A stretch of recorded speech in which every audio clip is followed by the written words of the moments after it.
Sorry, Rob.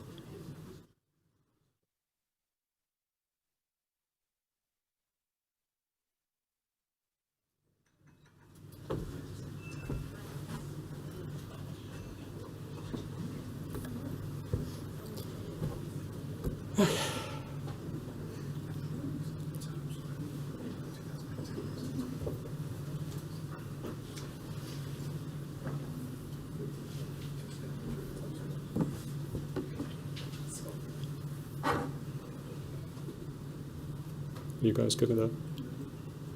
Yep. Right.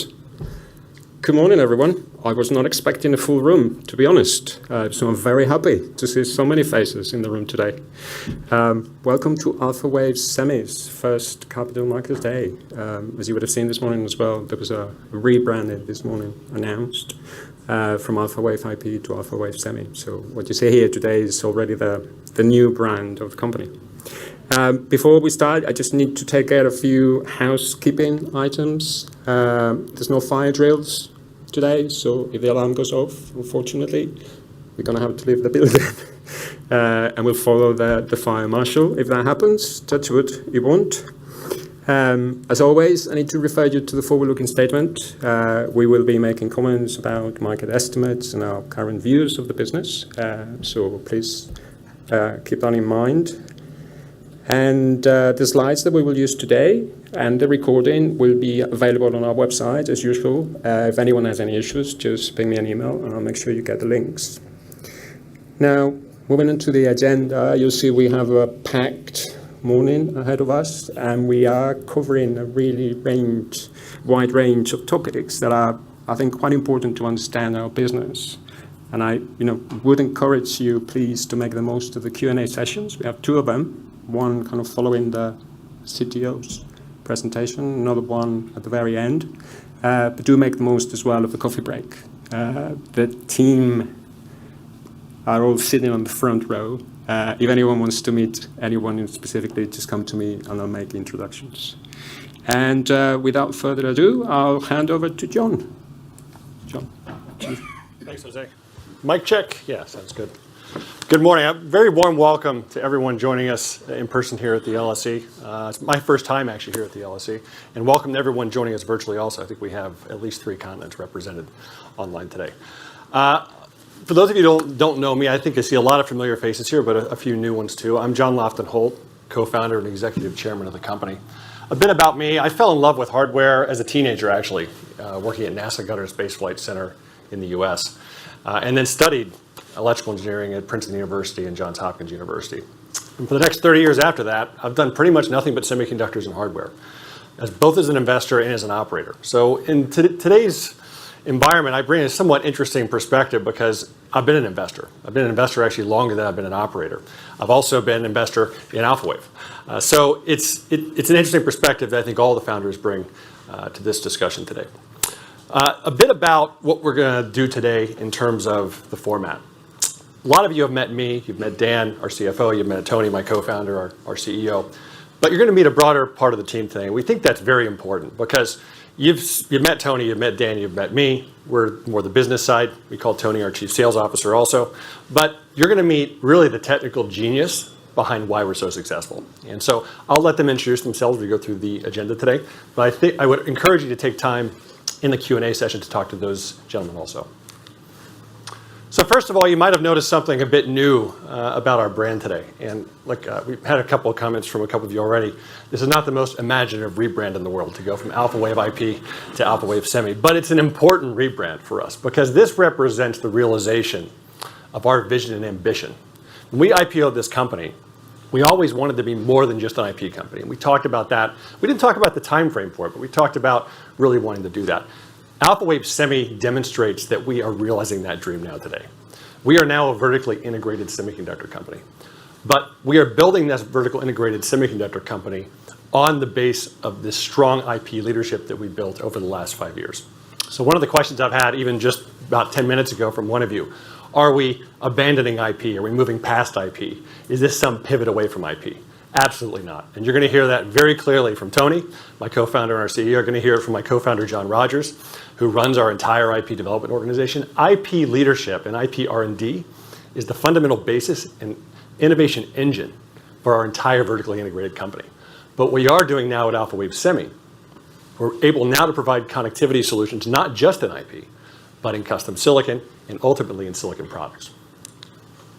Before I talk about the future of alphawave Semi, though, I'd love to talk a bit about the past and what we've accomplished as a team. And this really is more around our strong performance in our core IP business. If you think about end customers, when we founded the company, we had one customer, lead customer, great customer. That was true in 2018 as well. Look at where we are today, almost 70 customers. Actually, this slide's a bit old because it's end of last year. We've acquired a couple more in January. Over 70 customers. Our bookings have gone from very small $5 million in 2017 to north of $580 million on a cumulative basis by the end of last year. So great bookings growth. And I think if you saw the Q4 trading update this morning, we approached almost $100 million in bookings this quarter. So very proud of that. Revenue also has scaled obviously very, very well. And one of the things notable in revenue, FY 2020, the year before we IPO'd, we hit $33 million in revenue. If you take the low end of our guidance for 2023, we're more than 10 times that. Don't know many chip companies that have ever done that in history. So it's a great trajectory, and Tony's going to, and Dan is going to give a lot more detail about how we plan to scale that up over time and some expectations there. But while we've done all this, we've also scaled the team up significantly, both organically and inorganically. So we've grown from about 70 employees the year before we IPO'd to almost 10 times that now, 700 employees by the end of this year. And I've had a number of questions from investors, particularly given the environment. Look, we get the environment. Is that going to continue? Absolutely not. This year is the digestion year, the consolidation year. Doesn't mean we're not going to hire, but we're not going to hire anywhere close to this pace. And that fundamentally is why we're going to be able to maintain very good profitability moving forward. The other thing I wanted to cover, two more things sort of about the past, because if you think about when we IPO'd, and there are a lot of people in the audience here that are IPO investors, I recognize you and I appreciate your support. If you think about what we talked about at the IPO, I wanted to talk through what we've done to deliver on what we said we would do at the IPO. And the first thing we said we were going to do was scale our team globally and expand our technology leadership. And so if you think about the proof points of how we've done that, first of all, we've talked about scaling the team. We started with a team in Canada, primarily a small team in India. Now we have a team in Canada, India, US, Israel, Mexico, Taiwan, and China. So we've expanded quite significantly globally, really around our customer base. We are always very customer driven. But I think the other piece on the expansion has been expanding our technology leadership. And that's been recognized not just by our customers, not just by our engineers who are very proud of the leadership they've built, but by our two biggest fab partners, TSMC and Samsung. TSMC, we've won Supplier of the Year 3 years in a row now. First time that's ever happened, 2020, 2021, and 2022. We were very pleased to win the Samsung Innovation Award this year for the first time in 2022. These are the world's two most advanced foundries, and we rely on these partners to build everything with our technology. That's point number one. Point number two is land and expand, and this is something that I think all of you probably understand. Alphawave Semi is not a company that has thousands of potential customers. We sell to the most sophisticated customers on the planet. We have 7 of the top 10 semiconductor companies globally buying our technology today.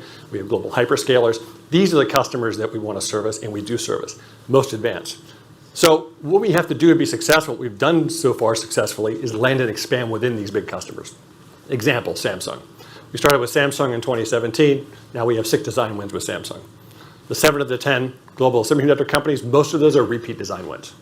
So that's how we've continued to be successful in landing and expanding our total addressable market. The third area we talked about at the IPO was expanding internationally, particularly looking at China. And look, this is something that's changed in the strategy. We all know why. It's nothing to do with alphawave. The geopolitics between the West and the East weren't great when we founded alphawave. They weren't great when we IPO'd, and they're certainly not great now. And the trajectory of that is not an up and to the right trajectory. So we've made some changes there. But China is still an important market for us. We had said at the IPO, China's maybe 30% of our revenue. We think in the long term, that's more like 10%.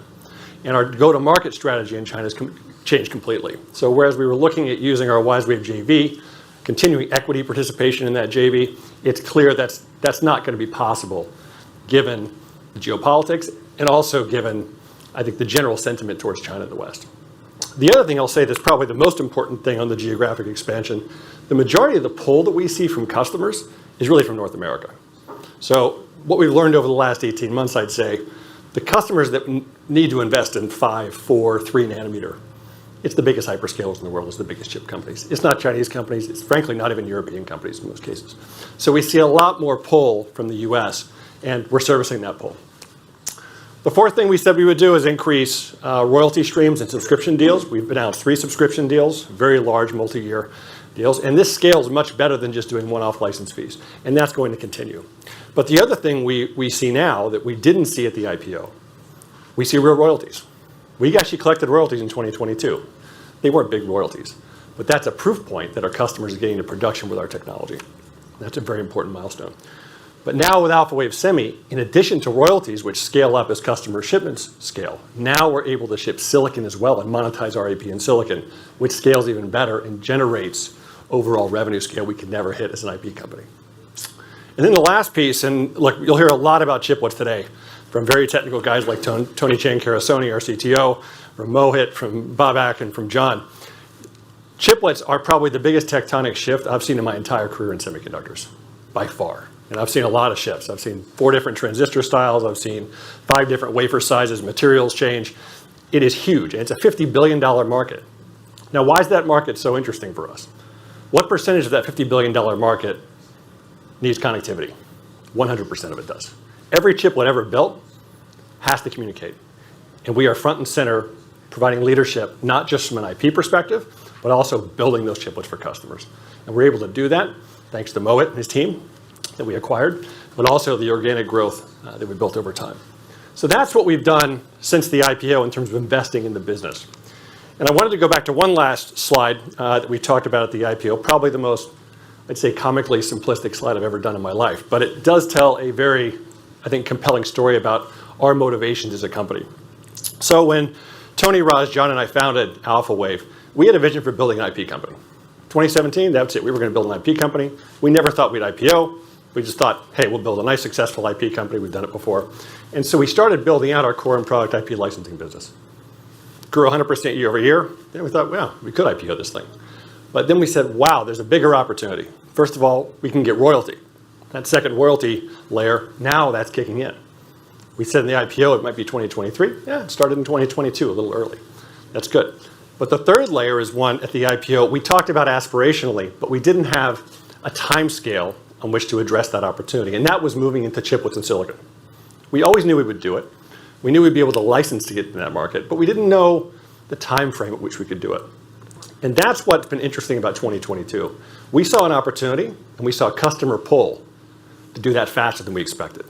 And so if there's one thing that's changed since the IPO, it's we've decided to accelerate that layer, and that's what I want to talk about next. That's the future of alphawave semi. So again, going back to when we founded the business, IP business, that was 2017 to 2021. But in 2021, we deployed capital, we invested in the business quickly, efficiently, and don't worry, we're done for a while. No more M&A for the foreseeable future. But we did buy 3 businesses. One, Precise ITC, which is an IP company. The second one, Open5, and the third one, Banias. And together, these 3 businesses allow us to enable our vision and our aspiration to become alphawave semi. And that's why today we've rebranded the company.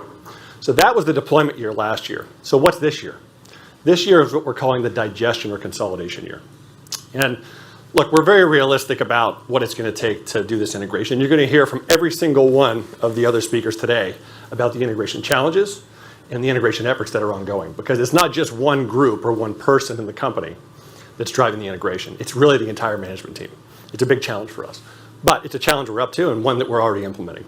So as we go through this consolidation and digestion year, we're going to have, coming out of 2023, a very streamlined team, a single culture. It's hard to go from 72 to 700 employees and have a common culture. And Tony's going to talk very passionately about that. I've known Tony for 20 years. He's always been very good at building cultures. But then we'll be able to enter 2024 and really enter the ramp and scaling phase to deliver on continued growth in the IP business, continued growth in royalties, dramatic growth in custom silicon, and ultimately, with the help of Babak, connectivity products. And Babak will talk quite a bit about that. Now, if you think about, I talked about ambition and the drivers for our ambition. We're very passionate people. Those of you who know me and know Tony, we love doing these things. We love meeting with you. We have a lot of passion for the business. We also understand the environment. Okay, so this is a very tough world we're in right now. Macroeconomically, forget tech. It's a very tough tech market. And it's very tough in semiconductors right now. We're very fortunate, though, in that the markets we play in, servers, switches, storage, data center, cloud, not seeing an impact from recessionary pressure, inflationary pressure, et cetera. Consumer businesses do. We don't see that. We're fortunate, but we're still being very conservative. So as we go through this year, we're putting our customers in the middle of the table, like we always do. We're going to be a vertically integrated chip company that can sell now many, many more solutions. We're going to extend our technology leadership, but with a real focus on discipline, cost, and digestion of these businesses. So I want to make sure I'm very clear on that message to you. No more M&A for a while. I've had a lot of questions about that.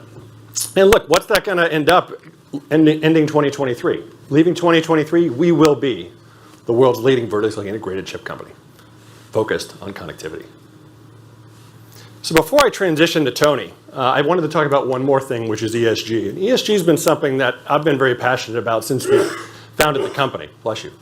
If you think about when we started alphawave IP, we're essentially a software company, because if you're an IP company, you don't actually build any hardware that you sell. You essentially deliver the technology as a software. And so we did the things you would normally expect of a software company, especially on the E side of things. We offset all of our carbon footprint.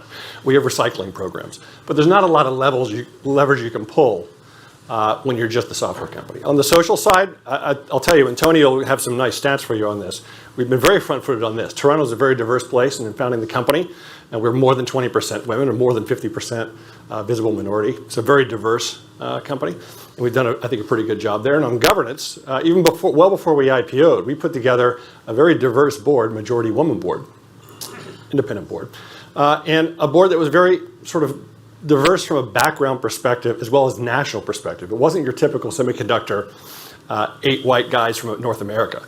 This was a very diverse board. And so I think from a governance perspective, code of conduct, ethics, we've been very good. But there's work to do. That's what I want you to hear from me on moving forward. And there's also opportunities, because as we become a vertically integrated chip company, we can do a lot more on the E side now. We have a supply chain. We have manufacturing partners. Mo's going to talk about it. He's been doing this for 20 years. There's a lot more we can do on E. We can always improve on S, and we can always improve on G. And so we've formed internally as a steering group, headed by me, but with 2 key new hires. Kim Clear, who just joined us as our company secretary and head of governance. She comes from a very interesting background, not semiconductors, but really tough ESG environments, consumer products, and God help our airlines. Okay? So she's going to bring a lot of capability and advice for us and for me to help build out our ESG capability. The other person is Jose Cano, who's been doing this in the public markets for 20 plus years. So I wanted to finish up talking about ESG because it is a big passion of ours. It's work, and it's going to take time to improve. And this will result in better ESG ratings for the company. But that's not the objective. That's an output. The objective for us is to really go after our passion for ESG, and the ratings will follow. So look, I'm going to wrap up. I really appreciate everyone being here, and I hope you hear the passion in my voice and the passion for alphawave Semi. And with that, I'd like to turn it over to my co-founder, my friend, and our CEO, Tony Pialis. Thanks, John. Mic check. Perfect. So hopefully everyone can hear me. Yeah, I think it's working now. First off, it is great to be here today. Hold on. Oh, right. All right. Great to be here today with everyone. I think I know most of the people in this room. However, for those of you that perhaps have not met, I'm Tony Pialis, co-founder, CEO of alphawave. I've, like John, have been a semiconductor operator for about 25 years. Prior to alphawave, I have founded, and led 2 previous companies. Both of those companies had successful exits through acquisitions, but they led to my life's work, which is alphawave.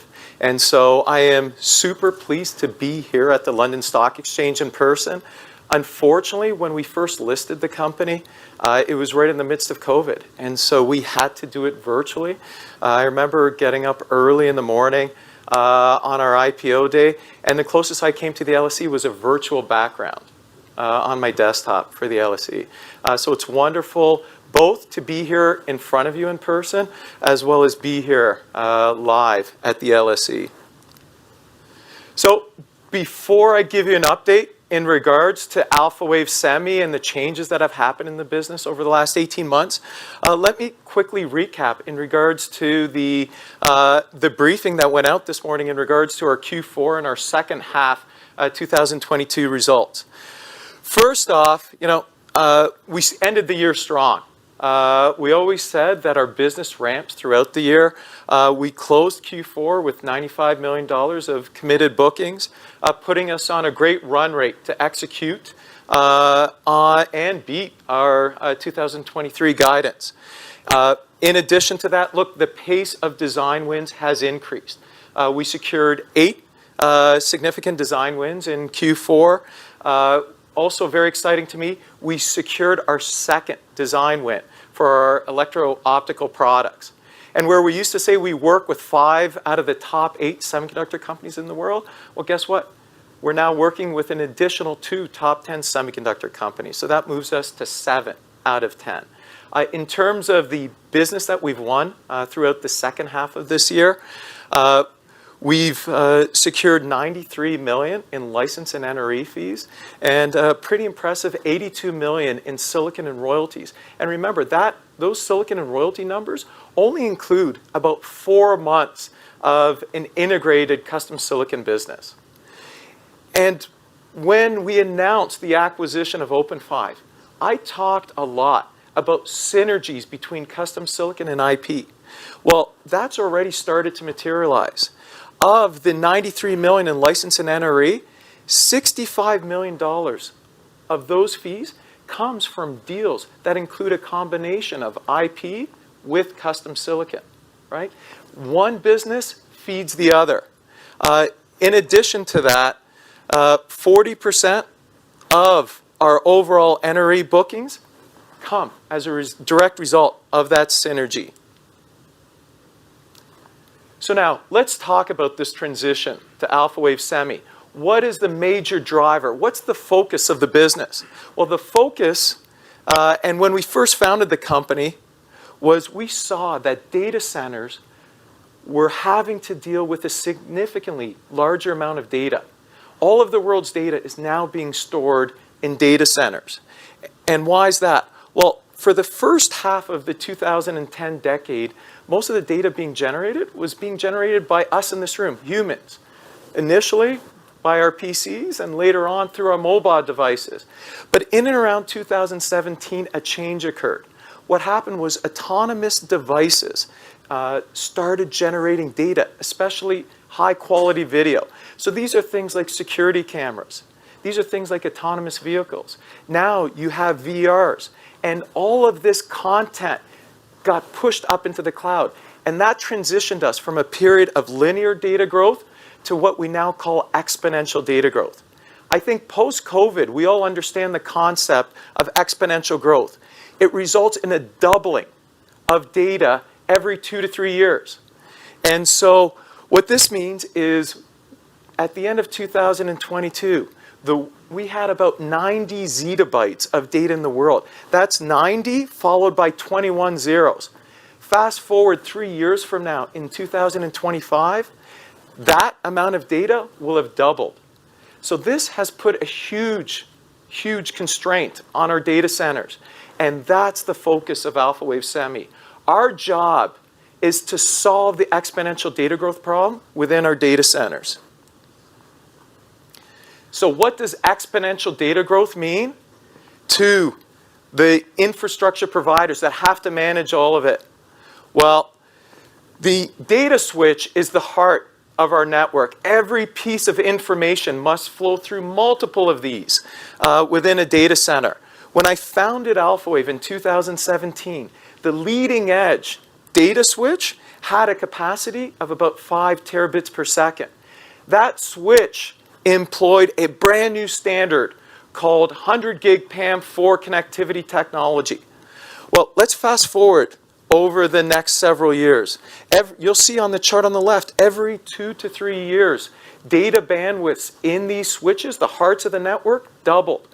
Well, now, as we look forward to 2025, the next generation of data switch will have more than 10 times the bandwidth capacity as when we started this business. And guess what? That data switch will employ the next generation of connectivity. It will employ both 200 gig PAM4, doubling the rates of that initial architecture that we developed and pioneered when we founded alphawave. But it will also employ a new technology called coherent signaling. So coherent is the successor to PAM4. It has taken over PAM4 in other applications. So at home, that internet connectivity that we use, guess what? It uses coherent technology. We use it in our wireless devices. And now, moving forward, we're going to be using coherent technology within our data centers. So who are the infrastructure companies that are struggling with this exponential data growth? Well, we have approaching 10,000 large-scale data centers in this world. More than half of them are managed by hyperscalers. Hyperscalers are companies like Google, like Amazon, Microsoft, and Meta. And for these hyperscalers, more than half of these data centers reside in North America. And so as we move forward, as we solve exponential data growth, it's the large North American hyperscalers that we will be targeting because they are the ones that are having to manage and deal with this rapid increase of data. So as digitalization drives a significant amount of growth in our data centers, what are the key applications driving it? Well, it's the same end markets that we spoke to when we took the company public. It's data center compute, it's networking, it's AI, it's storage, and it's wireless infrastructure. So what have we been doing to help solve this problem, and how are we taking advantage of this exponential growth? Well, you look at the chart on the left. When we took the company public, the addressable market for our pure play silicon IP business at that time was in and around $1 billion. It was growing at a healthy 23, 24% CAGR, approaching over $2 billion by 2026. Well, over the last 18 months, we've been adding on companion product types, technologies like custom silicon, product types like optoelectronics. All of these additional product types leverage our high performance connectivity. But guess what? They expand our addressable market. So let's look at this year, where when we IPO'd, we had a $1 billion addressable market. By leveraging custom silicon and optoelectronics, we've increased it by a factor of 10. Fast forward to 2026, all of these businesses are growing double digit. So by 2026, the total addressable market for the company will be over $17.5 billion. When we took the company public, everyone we met with, John and I were very consistent. Our goal was to build a Broadcom-like scale for alphawave. And through this vertically integrated business strategy that we've deployed over the last 18 months, that is exactly what we've accomplished. It's a Broadcom-like scale. So I'm not going to bore everyone in this room in regards to how data centers are constructed. I'm going to leave it to the technical geniuses to bore you to death with it. But what I do want to do is give you a sense and a feel of how important our products are to hyperscalers. So data centers are built very much like the human body.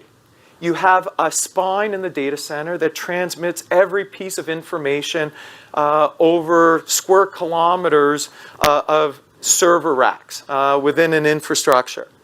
That spine feeds limbs or leaves, as it's called in the industry, which is where the work is done. Those are like the arms and the legs of humans. So the limbs or the leaves is where the computing, the servers reside. It's where the memory and the storage sits. That's all the information that we generate is stored. And so our technology, whether it's in silicon IP, whether it's connectivity products, whether it's custom silicon, are used throughout the spine to drive all the optical cables that cover the ceilings of our data centers. Our technology, again, whether it's silicon IP, custom silicon, or products, are used throughout the racks within the servers to connect the servers to the storage and ultimately to build the next generation devices. So when we talk about the criticality of our technology to hyperscalers, It's because without the leading edge connectivity that we develop here in alphawave semi, they're not able to deal with the exponential growth that they're struggling with. So this chart talks about the 4 technical pillars that we've developed in alphawave over the last 6 years. It's these technical pillars that drive the business strategy, the new product developments that we bring to the market. First and foremost, high-speed connectivity. This is the core DNA of the business. This is what I've personally spent my life focused on over the last 25 years. We originally brought to market world-leading 100 gig PAM4 technology.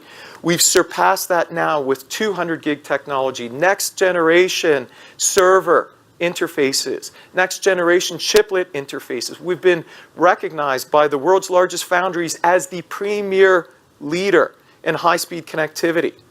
But we don't just develop great connectivity. We do it in the world's most advanced nodes, 7, 6, 5, 4, 3, even 18 angstrom. I was speaking to a leading technology developer at a conference. This is someone in the fabs that develops next generation semiconductors. He told me his next generation 3 nanometer, building these transistors is so complex, they're stacking atoms like gods. Okay? And so the complexity of building these transistors translates into the same level of complexity building circuits on these leading edge nodes. And we are one of a tiny handful of companies that are capable to achieve this, to deliver the next generation products that hyperscalers need.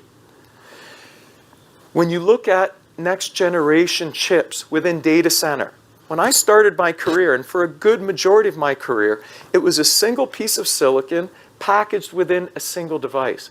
That's no longer the case. You can no longer manufacture these large pieces of silicon integrating hundreds of billions of transistors. So the industry has developed a chiplet-based approach, which is very much like a Lego block approach to building semiconductors. It's a myriad of tiny pieces of silicon manufactured in different processes that when you assemble it can achieve a single function. It looks and feels like a single device. So it was amazing last week to hear from AMD that they foresaw within this decade they will be able to deliver a single packaged product using chiplets that integrates more than 1 trillion transistors. There's less than 5 companies in the world that are able to design, manufacture, and ship chiplet-based devices today. But it's the future of our industry. We're one of the few companies having already developed and shipped over a dozen chiplet-based devices through our custom silicon group. And our mission now with custom silicon is to deploy chiplet-based designs across the rest of the industry. Finally, optoelectronics. So everyone focuses on servers. Everyone focuses on AI. But what type of silicon drives all of the cabling within the data centers that connects all of the servers and AI together? And that's optoelectronics. So we've been focused in this specific space, and we've been working very quietly over the last 4 years, building leading edge PAM4 technology for optoelectronics. Through our recent Banias acquisition, we've now acquired the world's lowest power coherent technology that complements us. And so as data centers deploy even more cabling to drive bandwidth to support exponential data growth, we are now well positioned with all of the leading pieces in order to support them with our own optoelectronics products. This chart for me was extremely enjoyable in terms of filling in the specific data because it talks and focuses about the technical and product progress since we took this company public 18 months ago. So when I was speaking with many of you over Zoom, describing our portfolio, at that time, we only had 70 IPs in the portfolio. Fast forward to today, we have more than 220 IPs. So when you think about what's going to drive revenue growth in 2023, 2024, it's this tripling of IP products within our portfolio. And it's not just focused on networking, which is what we were predominantly focused on 18 months ago. We now have technologies for server interfaces, for storage interfaces, for memory interfaces to DRAMs, as well as for chiplets. So it is a deepening and a broadening of our connectivity IP portfolio. Also, with the success that we've had, and thanks to the LSE, and for many of you that are investors, thanks to the success of our IPO, we are now recognized as a leader in connectivity across industry standard bodies. These are the independent bodies that govern standards that drive next generation networking, next generation chiplets, next generation storage interfaces. They're independent technical bodies. And so we're at the table with companies like Broadcom, Marvell, and Intel, defining how connectivity for next generation interfaces will be built, making sure that our flagship technologies will be at the forefront for new products being introduced. Finally, through the acquisitions that we executed over the last year, we've built up a treasure chest of Ethernet and optical companion IPs and capabilities that are now feeding our IP custom silicon as well as our optoelectronic products. And we've also built up the critical 2.5 and 3D packaging technology, which is used for enabling chiplets.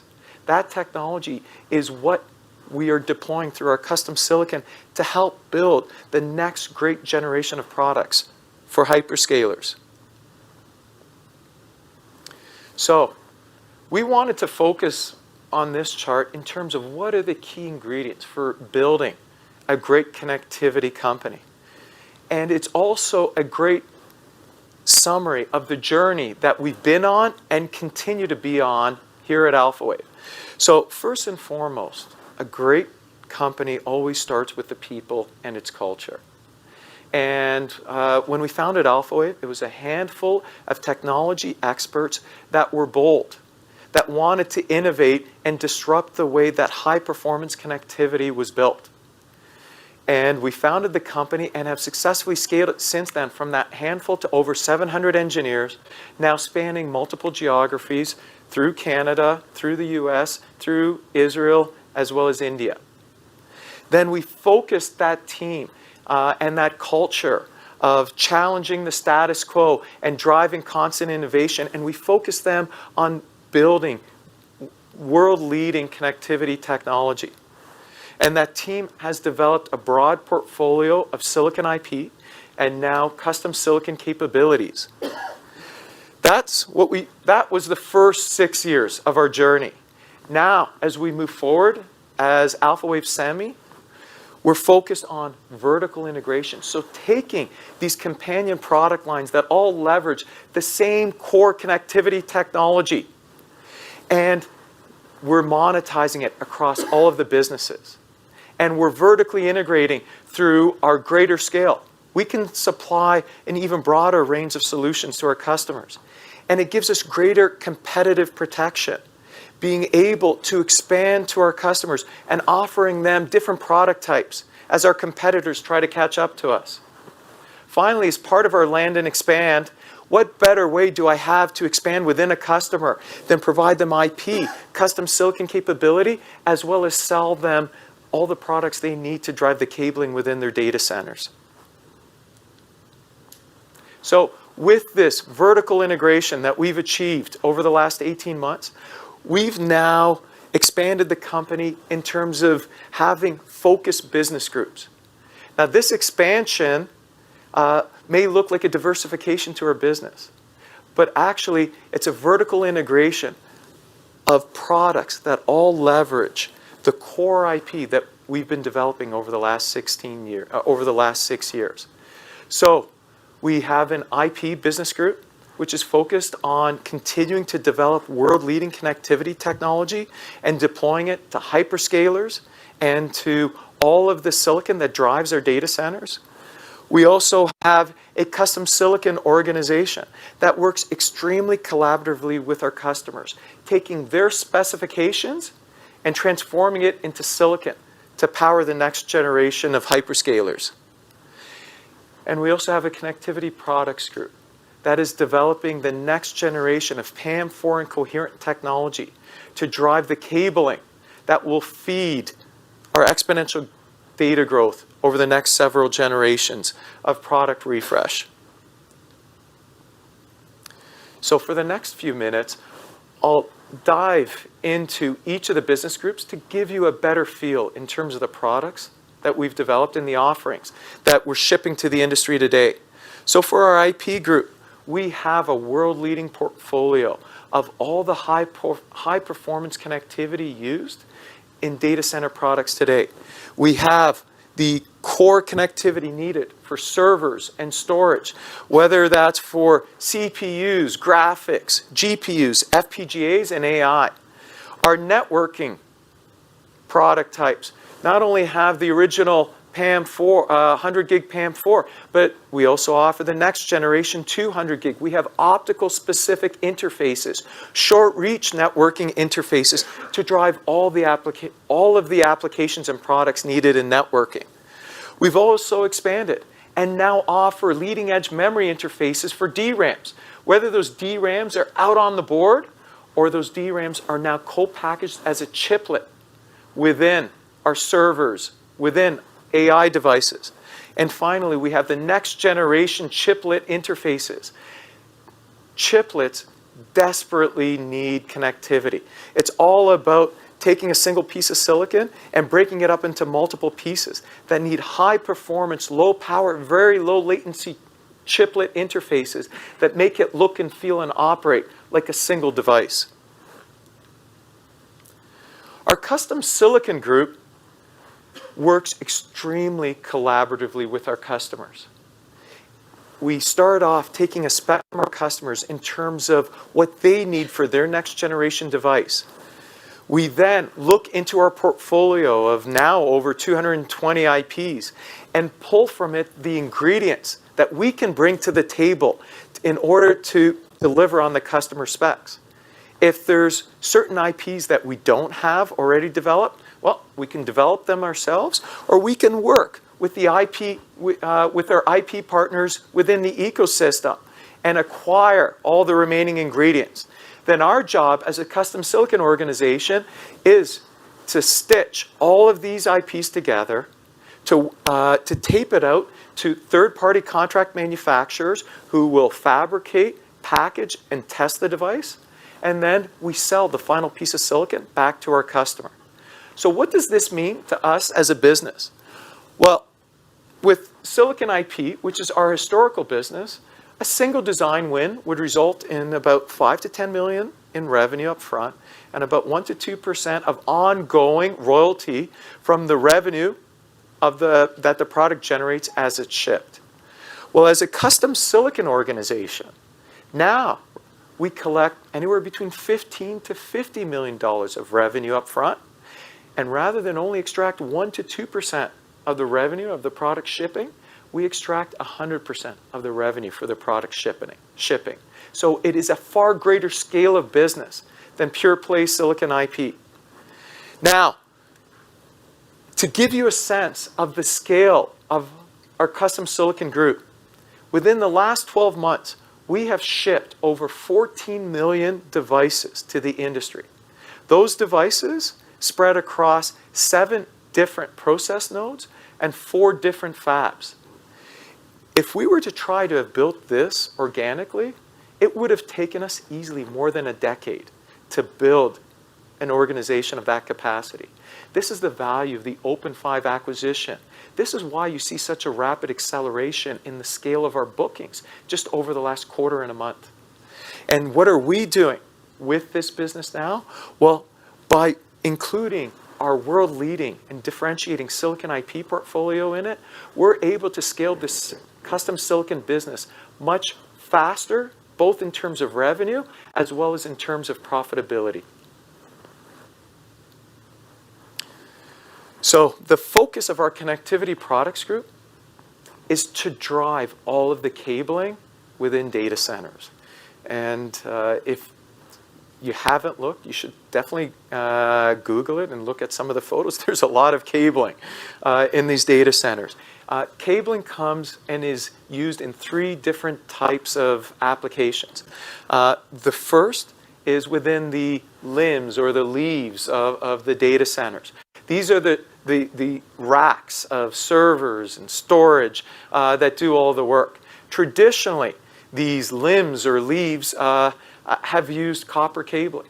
But for the next generation of data center, it'll be a combination of copper as well as optical PAM4 running at 200 gig rates.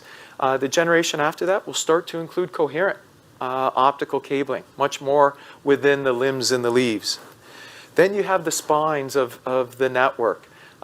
Those spines have historically used optical cabling just because of the spans. You need to be able to drive up to 2 kilometers within a single data center infrastructure. The next generation of that is moving to 200 gig PAM4, but also using coherent technology. So this is the grand entry of coherent into the data center. Finally, many of us think that when you store your data within a data center, it's a single building. It's not. It's actually a collection of buildings spread across tens of kilometers. And the key to having this cluster of data centers look and feel as if it's one is you need to have virtually infinite bandwidth across these buildings. And how do they do that? They run a lot of fiber optics to create a virtual infinite bandwidth across these structures. This cabling has historically been coherent, using coherent technology. The next generation of it needs to be far faster in terms of data throughput and far lower power because of the doubling and even the quadrupling of bandwidth needed to support exponential data growth. So, what does land and expand look like to us now that we're a vertically integrated semiconductor business?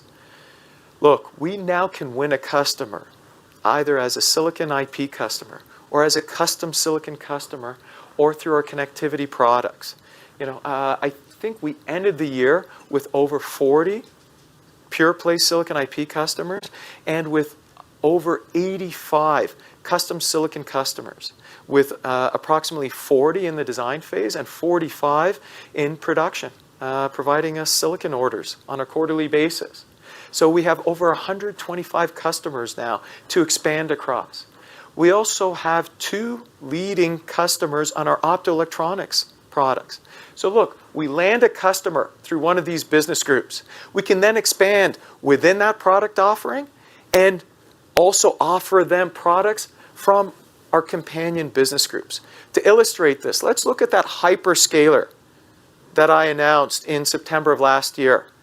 We landed them using our portfolio of optoelectronics products. But what are we doing now? We're expanding them into custom silicon, where we're designing and we'll handle the manufacturing of some of their custom silicon, and we're licensing them silicon IP for some of the silicon that they're designing themselves. Okay? This is one of the core benefits of our aggressive strategy to reach scale and to vertically integrate these companion product offerings. So let me illustrate to you the increased value that we bring hyperscalers today as a vertically integrated business. So when we took the company public 18 months ago, most of our business at that time was in delivering core IPs. Core IPs were the building blocks that went into someone else's silicon. Most of the silicon at that time was in 7 nanometer. The industry was beginning the migration to 5 nanometer. And it was typically one big piece of silicon that they connected to. And then our core IPs would have to interface with someone else's, maybe a Broadcom or Marvell's optical module or their copper cabling. Now let's fast forward to alphawave semi, the vertically integrated business. The world today in 3 nanometer has moved to chiplets for data center. Our customers could build some of these chiplets themselves. Our customers today are asking us to build custom chiplets for them. And our customers are able to leverage some of the connectivity chiplets that Mohit will talk about that we've already designed and manufactured. So they can just plug it in like a pre-built Lego block. We then can take our chiplet-based know-how to assemble all of these chiplets together, to package it for them, to test the combined unit, and deliver to them a final finished good part. Our customer can use the silicon photonics that we've designed and integrate that within the package. And also, as this package server or AI part has to talk to a data center, it also needs optical and electrical modules to interface. Well, rather than qualify this chip with someone else's, maybe a Marvell or a Broadcom optoelectronics device, guess what? Once we're qualified on their server chip or their AI chip, they're going to use our optoelectronics products to drive the cabling as well. And so the barrier for land and expand has significantly reduced for us. That's the benefit of the vertical integration. So I've spoken a lot about technology. I've spoken a lot about product offerings. But the most valuable resource we have within the company is our people. And the culture that I've instilled when we founded the business, the culture that I'm constantly trying to push out, and our leadership team is pushing out to the team, now that we're more than 700 people, is one, focused on engineering, one focused on performance and excellence, and on innovation. All right? So we do not design status quo products. We do not develop cost reduction products. Our focus is on pushing the envelope of connectivity and on supplying the highest performance parts to service North American hyperscalers. And so what do we need to do that? We need the world's brightest minds, and we've assembled a phenomenal team. And we incentivize that team. And one of the key ways we do that is through equity. Virtually everyone in our company is a shareholder. And when I look at publicly traded companies whose equity can increase and has the opportunity to increase as much as us, given our high trajectory for growth, that's value that our engineers see, and that's one of the things that motivates them. The other factor that motivates them is we offer the most challenging, technically exciting work that you can do in the industry today. All right, where else can you develop a next-gen coherent or 200 gig PAM4 on a 3 nanometer or 18 angstrom process? It is a digital playground for electrical engineers. Finally, John mentioned this, and it's something that I'm very proud of, is we strive to have an engineering team that's representative of the communities we work in. So what does that mean? It means, given that most of our teams are located in Canada, India, Israel, US, these are diverse locations, and we have a diverse team. We're more than 50% visible minority, and we're more than 20% females. And our job is to continue increasing that trend as leaders in the company. So, what does this mean for us? Okay. To me, I think the most important thing you should focus on here is the bottom left-hand side of the chart. Look, when we took the company public, our TAM for 2023 was $1 billion. What have we done over the last 18 months as a leadership team? Well, we've taken that TAM, we've increased it tenfold to $10 billion. And so to hit our near-term guidance of approximately $350 million in 2023, and to hit our long-term guidance of $1 billion run rate by 2027, given our TAMs of $10 billion and $17 billion, what do we need to do? I only need to win about 3 to 5% of our TAM over this span. For those of you that know me, and for those of you that are getting to know me, I'm not in this game to only win 3 to 5%. All right? We're here to win and to win significantly. So that is what gets me excited, not just as the CEO of the company, but frankly is one of the largest shareholders of the company.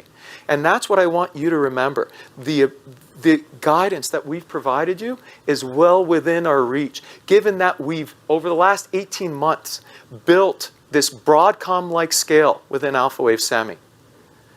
So I look forward to answering any of the questions that you have at our next Q&A break, which will occur just after our Chief Technical Officer, Tony Chan Carasoni, gives you an update in terms of the mega trends driving growth in our digital infrastructure. Tony? Thanks, Tony. Good morning, everybody. I'm Tony Chan Carasoni, the Chief Technology Officer at alphawave Semi. I've been leading R&D in the semiconductor industry for high-performance connectivity for over 20 years, both as a professor at the University of Toronto and also helping small and large companies across the industry. In fact, I'm a co-author of the best-selling engineering textbook of all time. It's a textbook on microelectronic circuits. I've co-authored over 100 research papers on the topic. A lot of them won Best Paper Awards at international conferences. And just this past year, I was recognized as a fellow of the IEEE for my contributions to high-performance connectivity and semiconductor circuits. But through all that, I've never been more excited than I was a couple of years ago when my old friends who I've known for over 20 years, the founders of alphawave, Tony came to me in particular and described to me these big plans post-IPO for alphawave. And it wasn't hard to get me excited. And I've been very pleased to jump on board as a Chief Technology Officer and help drive alphawave's technology to leadership in the industry. So clearly, infrastructure, computing, and networking are the basis for our modern digital world. Whether it's the ever-improving networks for mobile communication we have, whether it's all the networking that underlies the infrastructure for support of remote work, education, entertainment, whether it's very high-performance AI training that is used for applications like autonomous driving, or whether it's this amazing new scientific computing hardware that's rolling out that allows us to do more advanced and accurate chemical and multiphysics simulations to help address the world's grand challenges, drug discovery to extend and improve human life, seek new solutions to climate change, or even perform human whole brain emulation and deepen our understandings of ourselves. All of that is relying on a vast infrastructure of compute and networking.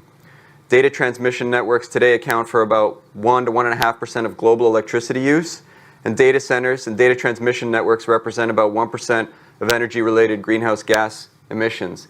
Now, if you go back 5 to 10 years, those numbers were actually forecast to increase significantly. I remember that well, but it's only through the hard work of brilliant engineers at alphawave and other companies across the industry that we've been able to hold those numbers relatively constant, which is really remarkable when you consider the explosion in data that Tony talked about and all the computation we're now performing, how much more computation we're performing now than we were back then.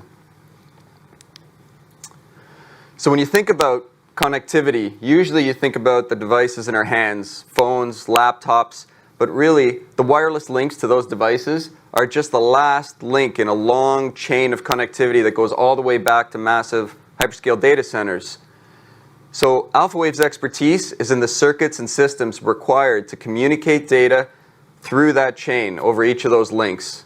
Okay, so whether those links are physically kilometers of optical fiber, meters of copper cabling, or just centimeters or even sub-millimeter printed copper wiring traces, the start and the end points of data across each of those links are semiconductor chips.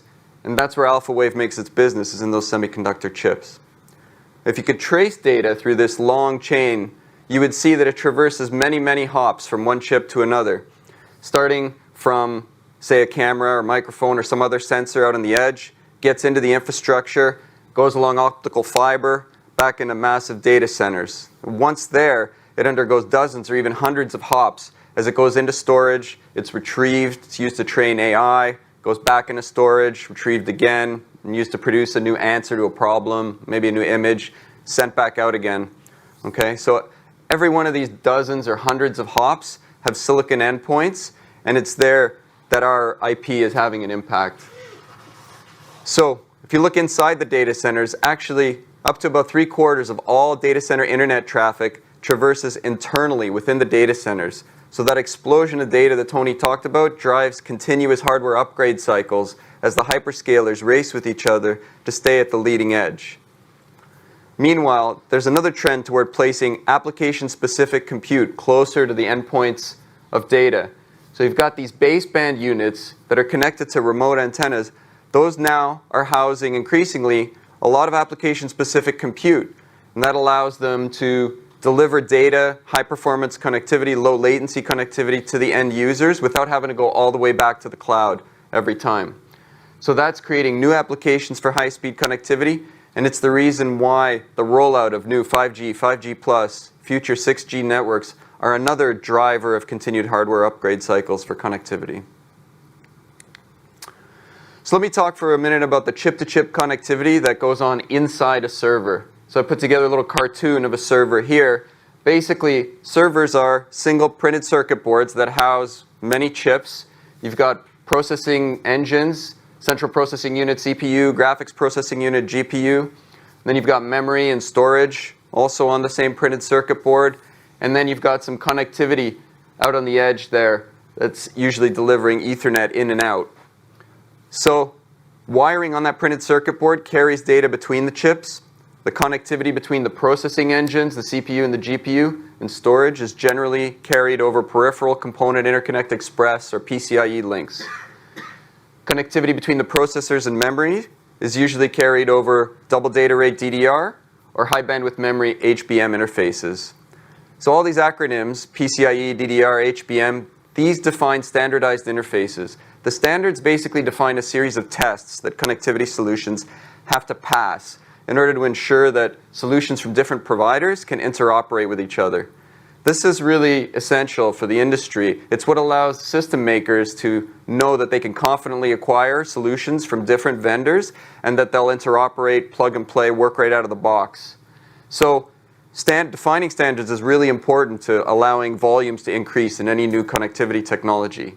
But what standards don't define is how much power the solutions should consume or how much they should cost. So alphawave has IP solutions for all these standards, but that differentiate themselves in terms of the low power they consume and the low cost end solutions that they enable for our customers. And when you think about connectivity solutions, they're evaluated across a range of metrics. So bandwidth, that's just a raw throughput that can be carried across a link. Latency, that's the round-trip delay from start to the endpoint of the data. The reach, the length of the link, and the density with which you can pack these connectivity solutions. All of these top row metrics, they're really table stakes. Excellent performance on all those is absolutely essential just to play a role in the industry in this area. It's in the metrics in the bottom row where alphawave solutions really distinguish themselves. Low power connectivity is absolutely essential for a variety of reasons. The first thing to understand is that power consumption in electronics ends up dissipated as heat. So low power consumption means low heat being generated. It allows you to avoid very bulky and expensive cooling solutions like liquid cooling, large heat sinks, and so on. So that's one reason. Also, low power and low heat generation means you can pack more of the solutions into a smaller volume without melting any of the hardware. So many of the failure mechanisms associated with hardware are exacerbated at high temperatures. So low power consumption, low temperature translates into better reliability over a longer product lifetime as well. And then finally, power consumption also translates into cost, and it's important for the planet. So, for all those reasons, low power solutions, absolutely essential. Robustness is something, though, that's often overlooked. So robust connectivity solutions mean that they're going to work reliably out of the box. That's what allows our customers to get to market quicker, to be able to ramp into volume quicker, lets them pass rigorous qualification testing and at extreme temperatures, and again, get them to deploy those solutions with low risk and more quickly. And then finally, of course, cost is king. So alphawave solutions, by occupying a smaller silicon area, cost less to manufacture, and also by having a lot of built-in self-test features, that allows them to enter volume manufacturing and lower the cost of production test. So in my over 20 years doing R&D in this area, there's honestly never been a time when high-performance connectivity has been more important than it is right now.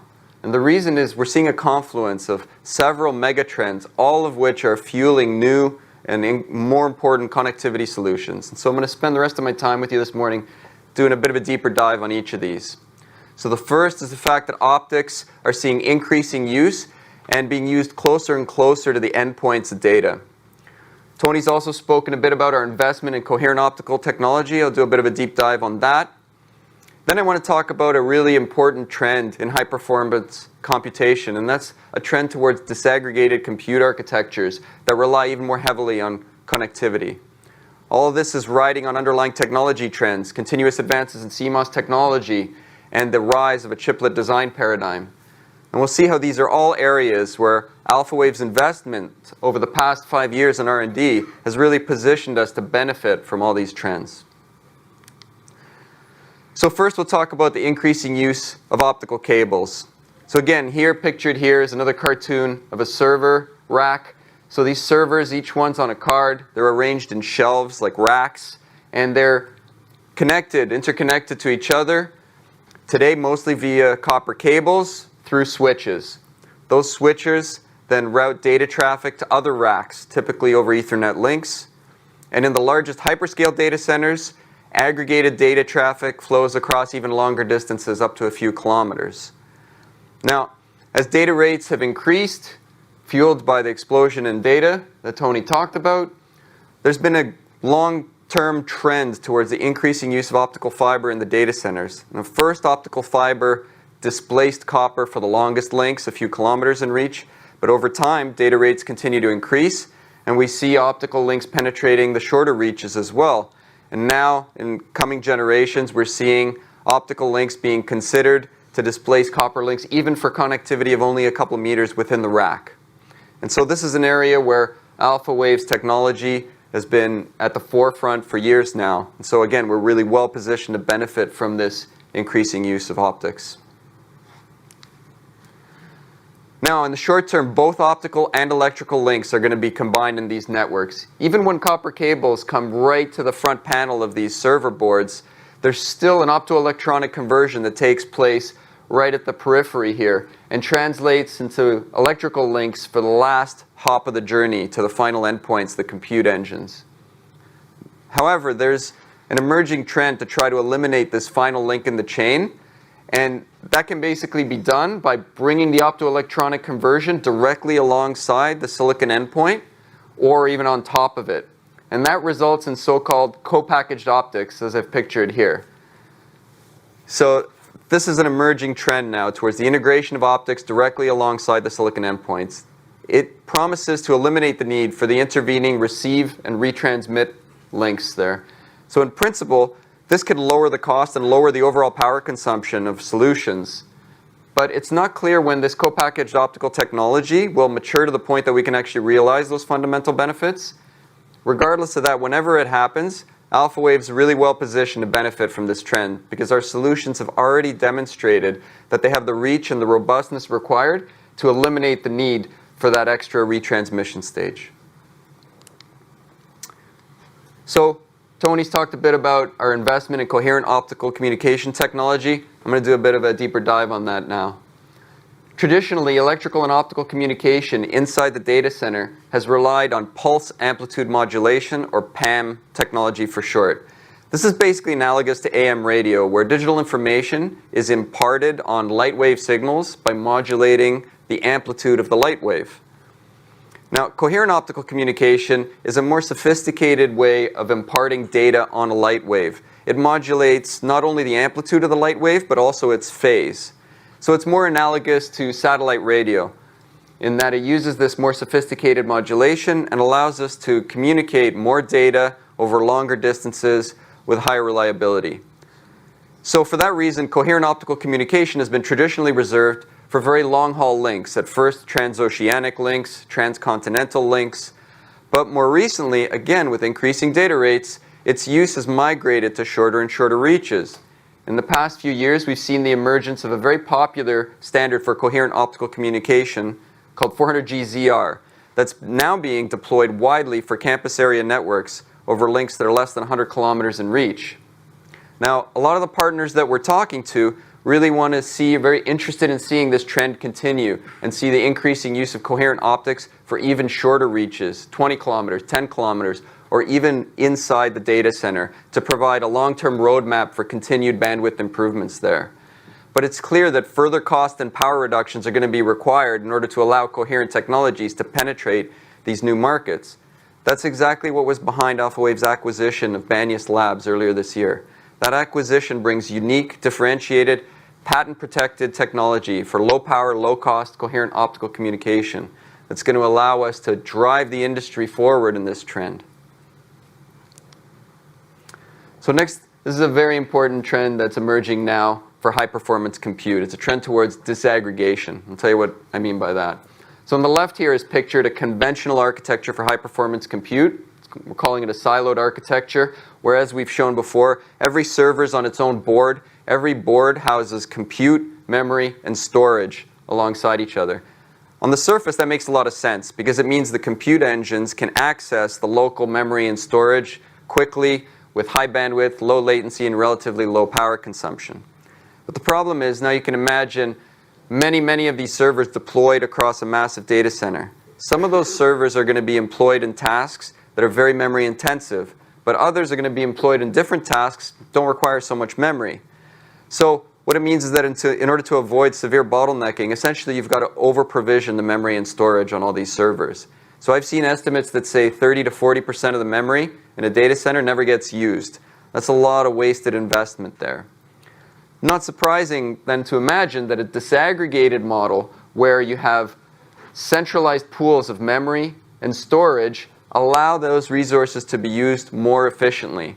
But clearly, this disaggregated model requires and relies upon specialized low latency connectivity solutions so that the processing engines can access the data and storage and memory as if it was right next door. So essentially what this disaggregated model does is it takes that 30 to 40% of wasted investment on memory that never gets used and instead redeploys that for a higher bandwidth connectivity fabric. Okay? And that's great news for alphawave as providers of leading edge connectivity solutions. Compute Express Link, in particular, is a new standard that's essentially a variant of PCI Express that is tailored to this type of application in that it guarantees low latency connectivity. And alphawave's ready to go with solutions for CXL when the industry starts moving this way.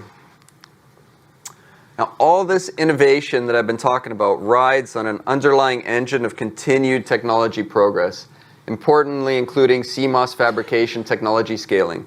CMOS chip fabrication technology continues to advance, and alphawave works with the world's leading foundries that have been driving this progression for decades now.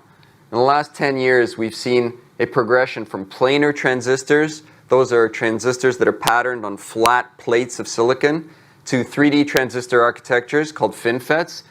These were the very cutting edge when alphawave was founded back in 2014, and alphawave was working in those technologies then. And we've continued to work with these world-leading foundries as they've progressed now to FinFETs, and this year we'll start rolling out a new 3D transistor architecture called stacked nanosheets.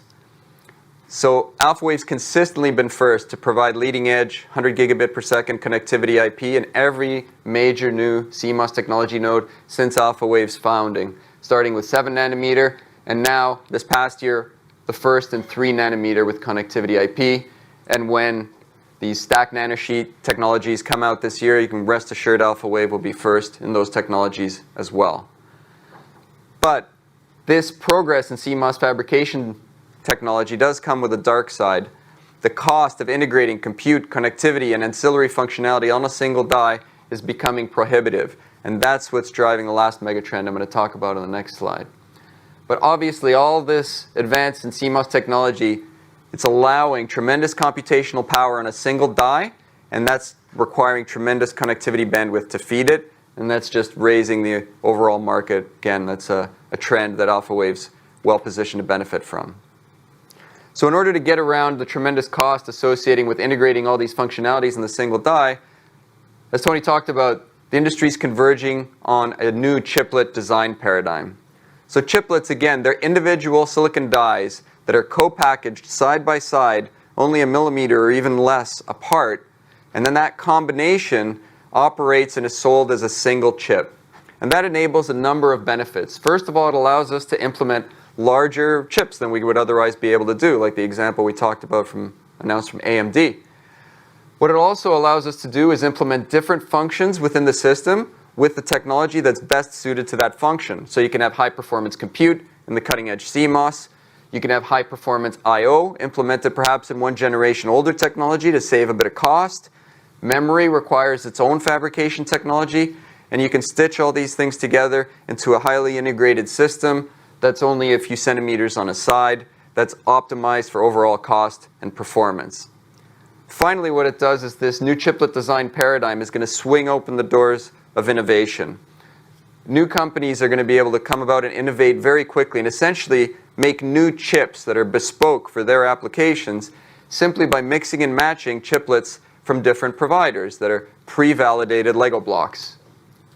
So this past year saw important milestones in the advance of this chiplet ecosystem, in that we saw for the first time wide acceptance of a standard that allows chiplets to talk to each other. If these chiplets are to perform as a single chip, obviously that's going to require a fabric of very dense high-speed interconnect. And just this year we saw wide acceptance of the so-called Universal Chiplet Interconnect Express UCIe standard. That's going to dramatically accelerate and democratize the rise of this chiplet ecosystem. And alphawave really led the way there.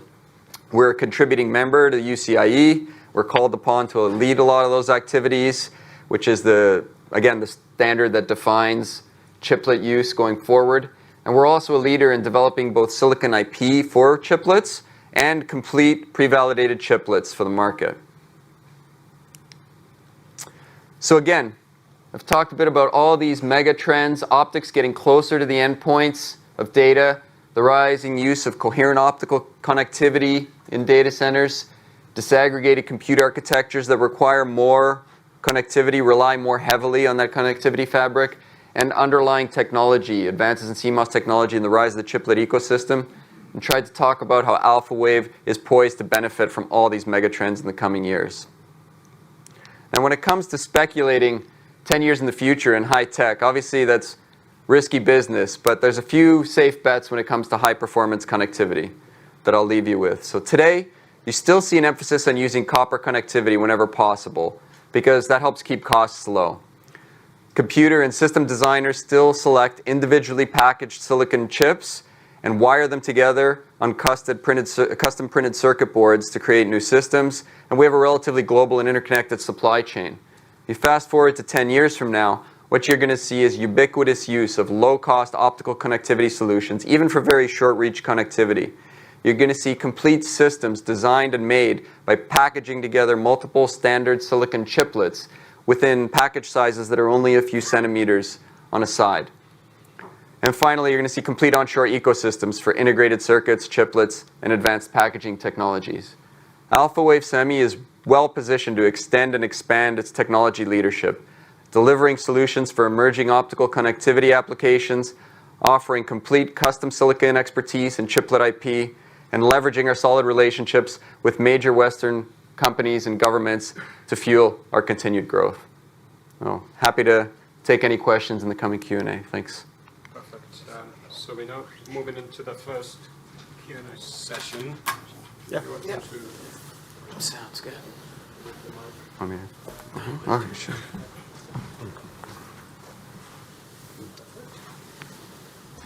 Ready? Good. Sorry, let's start with Jonathan.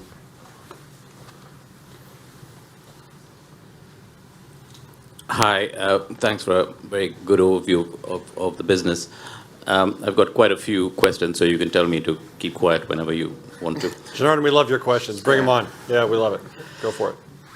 So I'll start from a top-down level first. You have given us assurance that you're not going to do any further M&A in the foreseeable future.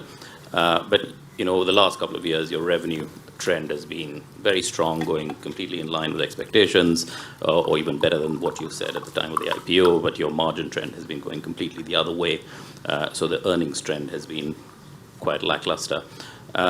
You've sort of reset it today, which is great, but you still talk about the integration and all of that. So what confidence can you give us that your 25% and 30% is a low benchmark, and you won't come out in 12 months' time saying we unfortunately ended up at 24% or at 28% because we had to invest more in getting the Banias lab product into complete a solution, and it took us a little bit more investment than we thought, et cetera, et cetera. That would be my first. Yeah, that's a good question, Gerard. I mean, look, and it's a reasonable one. If you think about the guidance we're going to give today and what was in the press release this morning of the lower EBITDA margin, okay, but with a midpoint of guidance, 87 million of EBITDA for this year, that's a very strong earnings trend. But that's built on a bottoms-up model, acknowledging that we did purchase Banias opportunistically, knowing it had no contribution to revenue this year, probably no contribution next year, but comes with a $300 million commitment from a major North American hyperscaler to buy product. So, yes, we are realistic about what it's going to take to, I think, integrate that business. We're realistic about what it's the time frame to do that, and that's why we've changed the guidance for the EBITDA margin. But if you look at where this is going to end up and where the long term is going to end up on this thing, when we're at $1 billion run rate of revenue in 2027, we're going to we generate EBITDA in the 300s of billions, somewhere in the 300s. Okay, that's a great trend, and that's a very valuable company at that point. And that's going to be primarily dominated in terms of the scale of the business by the silicon products, things like this hyperscaler. And one thing I'd like to add, Janardhan, which is when we took the company public, we were pure play silicon IP, very high margin. With this rebranding, and it's important everyone remembers, we've grown the company into a full-fledged semiconductor company. So as a full-fledged semiconductor company, top-tier semis, it's about a 30-ish% EBITDA, puts you in that very high class. But now is a much larger scale. So in terms of absolute dollars of EBITDA, 30% on $1 billion, $2 billion, $5 billion of revenue, that's how we achieve the Marvell and Broadcom-like scale that we talked about over the last 18 months. No, I get that. I'm not disputing the travel that took you to this point. I'm just saying from here onwards, can you assure us that you've given it enough thought on what you need to put into it? Yeah, and look, we put a lot of thought into it. And part of the businesses that we're acquiring in the near term, we are evolving. Remember, the custom silicon organization has been a pure play, servicing all markets, not only data center, but also consumer and IoT applications. Moving forward, we will be focusing it on the same core market segments. These are higher margin segments that, when combined with our IP, obviously demand higher margins as well. So yeah, we're extremely confident in terms of the guidance that we've provided today. And just, sorry, I'll leave it after one or two more. But on the connectivity part of it, just narrowing in on the Banias Labs. So is the DSP technology that you acquired, is it unique for the introduction of coherent into data centers, or is there any other competing product that you're aware of which is going to be there alongside your product into the market? Secondly, have you got interest from any other hyperscaler apart from the first one, which gave you the 300 million? And thirdly, just more broadly on the connectivity business, is that a merchant chip business, and does that only include the optical connectivity parts, or is that including your chiplet parts? And is that going to be at a significantly higher margin than your custom silicon business? All great questions. So let me address your second question first. Is there interest by other hyperscalers? The answer to that is yes, and you can assume we're already deeply engaged. On your first question, and I'll ask Tony to chime in as well, is it a unique and differentiated technology? Absolutely. Coherent technologies that are available in the market today have been designed for extremely long reaches. That's the metro application that Tony referenced. But as you get into data center, those current architectures don't have the power profile to drive the tens of thousands of cables within the data center. You need a unique architecture to be able to do that. And so bringing coherent into the data center requires innovation. Banias was first with that innovation. And so now there's even standards bodies defining new standards built on this differentiated technology. Yeah, absolutely. I mean, it's really the classic story of a startup or providing disruption in an industry, because without any legacy, Banyas basically developed new technology from the ground up, tailored specifically for what this emerging trend that they identified for short-reach coherent optical communication. Whereas the established players there are going to take their existing long-haul solutions and try and address this new market without having to reinvest all new R&D. This was architected from the ground up specifically for those new short-reach applications. And so it's got this fundamental advantage, and it's a pretty significant barrier that our competitors are going to have to overcome to catch up with us there. And on the margin, on the connectivity product? Yeah, so look, that's a great question. Will our optoelectronics products have a higher margin than custom silicon? Of course. Okay, these are high-value parts on the bleeding edge. I think if you look at companies like Broadcom and Marvell, these parts can easily, where they have similar types of parts, these parts easily run 60 to 70% gross margins. Yeah. Hi, thanks. Three questions, if I may. I mean, you are really the new kid on the block now when you look at Broadcom, Marvell, which have dominated this space in the market. I mean, what do you think that the managements of those companies are thinking when you are taking some of the slots that would have normally gone to those companies, because these companies are not sitting around handing over those slots to you? So, I mean, is it mainly those technology blocks that you have which they don't, and that is why you're just going to get those design wins, those custom silicon design wins? Or is it that there is going to be a pricing war in the industry, or is it, so I want to understand that dynamic as such, really, because that market has been so dominated by those two companies. The second question I have is on connectivity and chiplets. Are you going to sell, now as a semiconductor company, sell a connectivity chiplet? So, essentially there would be a potential chiplet inside many chips, even say an Apple Silicon or whatever, which will just do the connectivity IP. So would you be doing something like that? And then the last question. We can answer that one easily. Absolutely. Yes. I'll give you more go to the third one. Yes. I'll give you more background on that, but keep going, Sandeep. And I'll the do my last best to question I remember have all is three. actually on your 2023 guidance. I mean, when you did the IPO, you had guided to, I think, 240 million or something like that in terms of revenue. Now you've guided to 350 at the midpoint for next year. Is that, out of that 350, is 240 is coming from, as you guided at the IPO, from the IP business, and then 90 million sorry, not 90, 110 coming from the newly acquired businesses, or is the mix slightly different? Maybe I'll take the last one first, Sure. and then Tony, because I think you have perspective on the first two questions. On the last question, and I know we're going to get this from others here too, so I want to be very clear on this. We are monetizing our IP moving forward, not just by licensing IP. And this answers part of your question number one too. What do we do different than Broadcom Marvell? We actually license IP still. They don't. So that's interesting. I'll come back to that point, and Tony will also. But since we're monetizing our IP not just through licensing, but through custom silicon and through products, it's difficult for us to now look back through our crystal ball at the IPO and say, okay, we were thinking just as a standalone IP business. How do we unpack that and map that? The way we look at this is we're monetizing IP now through three different ways. And as we look at how that scales up over time, the majority of the revenue moving forward is going to be in custom silicon, and it's going to be in products. So we're not going to be reporting anymore on three different segments. But what we will report is NRE and license, which is project-based. And then we're going to report on things that scale by the number of units shipped. And that's two things. That's royalty and silicon revenues. So those are the two buckets we're going to report on moving forward. Look, one thing I constantly press our sales team now is don't go after the IP licensing standalone. Try to get the custom silicon business on top of it. That's our best chance to blow away the guidance that we've set for this year. So am I focused on 240 pure play IP? No, I want the IP to feed the custom silicon and do far better than the 350 median that we've guided to.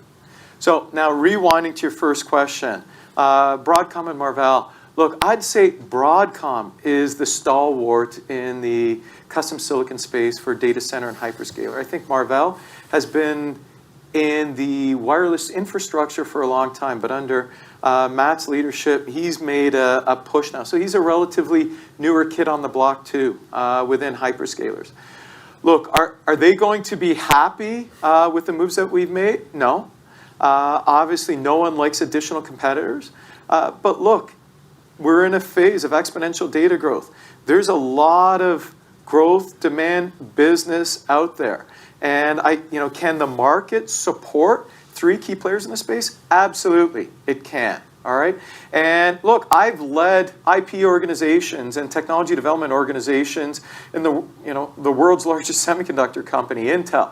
It's hard in a big company to constantly innovate and to keep pace with the rapid acceleration of technologies that you see in connectivity. All right, that's what creates opportunity for new entrants to come in and to disrupt, and that is what we did when we founded the company. That's what led to our success and our ability to take this company public 18 months ago, and that's what we will continue to do. Now, on your second question, which was... Yes, we're doing chiplets. Chiplets. Yes, we will be Okay, selling chiplets. let me nuance it. We will. But I personally think over the next few years, the industry is not ready to just... the design methodologies, the packaging methodologies are not established yet to just go buy chiplets out of a catalog and assemble it. So for us, the vehicle to monetize chiplets is through custom silicon. So where the industry does not have know-how to assemble chiplets, we do. And we will monetize it by bringing this know-how, by bringing to the table chiplets that we've pre-developed, help build chiplets that are bespoke for our customers, and we'll assemble it. Eventually, if an ecosystem for chiplet assembly emerges, like it does for printed circuit boards, yeah, I'd love to just sell chiplets directly. But in the meantime, it will fuel our custom silicon business. Hi, Patrick Washevich from FinCap. 3 questions from me as well. So the first one is regarding to the announcement today of 224 gigabytes per second technology. About a year ago, I saw you at a conference speaking theoretically about 224 GPS. It came about a year later. Tap happened about a year later. If you look at some of the competitors, they're talking theoretically about 224 GPS. They were talking about it maybe 6 months ago. Does that mean you have a more or less 6-month lead on the technology vis-a-vis your competition? Or are they struggling a lot more with it? That's my first question. Second question is regarding something which you didn't mention, which I know could be a theme, is automotive. Automotive guys always been generations behind in terms of everything, vis-a-vis hyperscalers, of course. But they are moving quite fast into chiplets, and they are wanting more and more 4 nanometer nodes computing in the products. Is that something that you are looking at as a optionality to what you described today? And the third question is regarding the coherent technology. If you think about it, it should be a no-brainer. It should have been done 10, 20 years ago because the technology existed a long time ago. So but it hasn't, right? So obviously, it's not so easy to do a fiber cable 1 meter away from between racks, right? So the question is, what are the challenges? Are those challenges still existent within Banyas in industry, and how are you going to address them going forward? So on 224, do we have a lead? Absolutely. Now we announced 224 gig today. With this vertically integrated model. The question is this announcement in relation to IP? Is it in relation to optoelectronics product? I'm not ready to say yet, okay? But look, when we develop technology now, we don't just think of IP. We think of the entire product offering, and it's changed the way that we develop and introduce new technology. So expect a lot more announcements on this front across all the product spaces. Patrick, on the automotive point, we've talked about this before, so I think it might be good for everyone to hear this. Look, I mean, I've been doing this almost 30 years in this industry. I've been a chip company CEO. If you bet your business on the automotive industry, good luck, right? It better be something that, unless you are an automotive company, it better be just a small part of your TAM. And it is a small part of our TAM. It's not a zero part of our TAM, though. And you're absolutely right. Guys like Tesla in particular, and you hear about this specifically from Mohit, guys like Tesla are building very complex SoCs, and we do see those RFQs, and we do participate in those RFQs. But a design win today in automotive doesn't generate $1 of revenue until 2026. It's just the reality of it. And so it's not a core focus of ours, but yes, absolutely, especially with the custom silicon, with the quality systems that we have through Mohit's team, we do have the capacity to deploy silicon solutions into those high reliability environments. But it's not a big part of our TAM right now. And then on the third And point, then on Tony. coherent? Yeah. Yeah, what was remind me the question there? Yeah. The question is, basically, it seems like something that should have been done long Right. ago, but it hasn't. So Right, obviously, it's not easy. It wasn't easy 10 years ago. It wasn't easy 5 years Yeah. ago. It was probably still isn't now, and may not be so easy going forward. Right. So I want to kind of Yeah. understand what are the challenges and problems with A this couple technology. things to understand there. I mean, first of all, PAM technology that I talked about, analogous to AM radio, is a very simple technology, right? And so it does have some, and it has traditionally had these cost and power consumption benefits. What's fueling the interest in coherent now for these shorter reaches is simply that PAM technology is going to fail to address the future bandwidth demands there. So that's the first thing to understand. The transition is just being driven by need, number one. But what we're doing to accelerate it, again, is invest in this new disruptive technology that's architected from the ground up, specifically for short-reach coherent optical communication, and therefore enables power consumption and cost that's competitive with PAM solutions.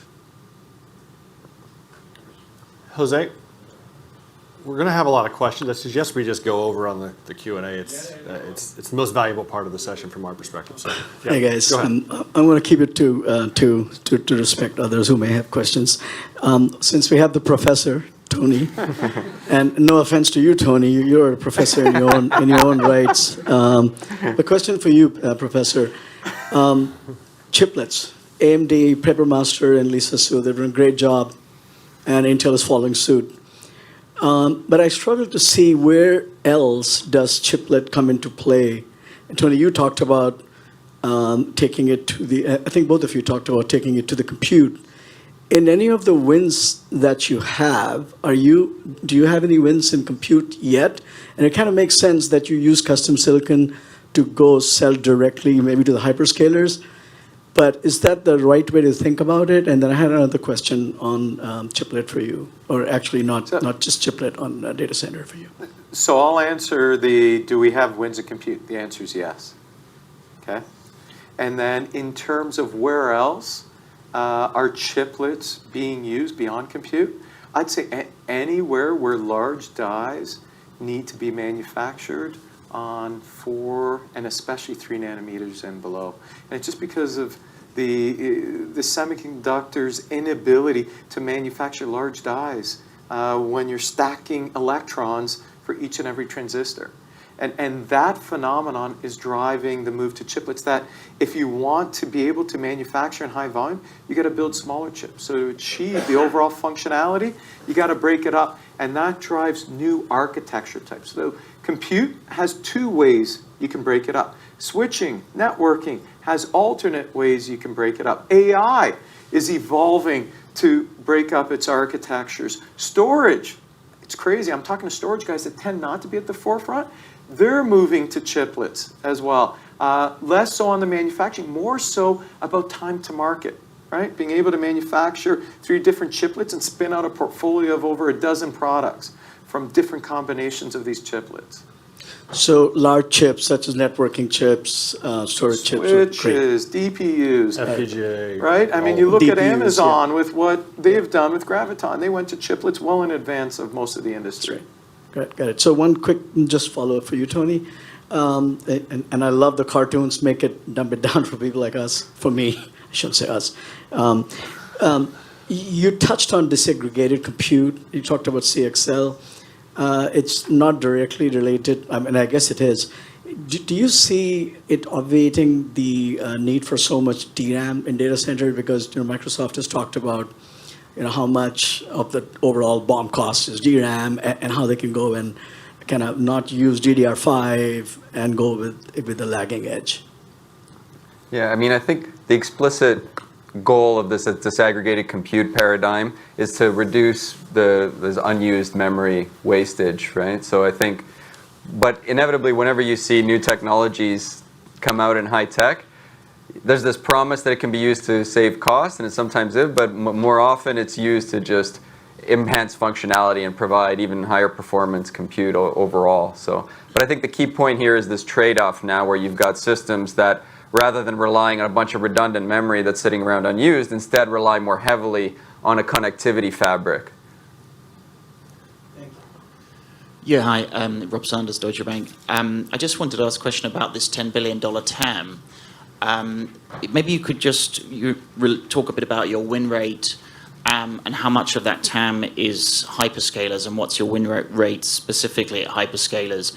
I guess, what I'm trying to understand is how much smaller are you today versus Broadcom, Marvell? How much are you bigger or smaller than Cadence and Synopsys in your addressable market?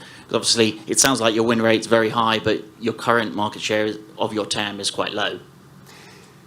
Great questions, Rob. So I can't talk have a general statement because it really depends on the different types of product offerings. So for IP, which is our established business, we are the leader in terms of high performance connectivity IP. So in terms of win rate versus Cadence and Synopsys, a stat that I use regularly is you add their wins in high performance connectivity and we beat the aggregate of their combined wins. So we're clearly the established leader. On the custom silicon side, for data centers and hyperscale, yeah, look, Broadcom is absolutely the lead. Marvell has made the move and I think done an excellent job there. With our custom silicon business that we've acquired, its historical business is a general provider to the entire industry. So we have there a very small share. Now it's a large revenue compared to our IP, but it's a very small share. Now my job is to do what Matt did in terms of taking where Matt acquired Inphi and Avera, which also had custom silicon businesses, and focusing our OpenFive acquisition to that specific market. And how are we going to do that? How are we going to win? By bringing our leading silicon IP portfolio into play. So we have leading edge technologies, the best connectivity portfolio in the world. I truly do believe only Marvell probably has a somewhat comparable portfolio of PAM4 and coherent technology for data center, except we have the lead in terms of low power coherent technology for data center. Okay, and just to follow up on that would just be on the design services. So you say you have a total headcount of 700. I guess the large majority is in ASIC design today. So how does that compare to Marvell and Broadcom? Because obviously, my kind of concern is if you get all this win rate, then you're going to need to hire a whole bunch of people to support this, beyond what you've already done in terms of hiring. So is there where do you get the operating leverage in the design services business? Thanks. Yeah, so as we go through the various presentations, Mohit and John will walk you through their headcount, but it's roughly somewhere around 350, I believe, engineers focused on core IP and technology development, and around 300 engineers today on custom silicon. Look, on the custom silicon side, part of that headcount is on the design side, and it scales with design wins. Okay, and it scales with the upfront NRE fees of design wins.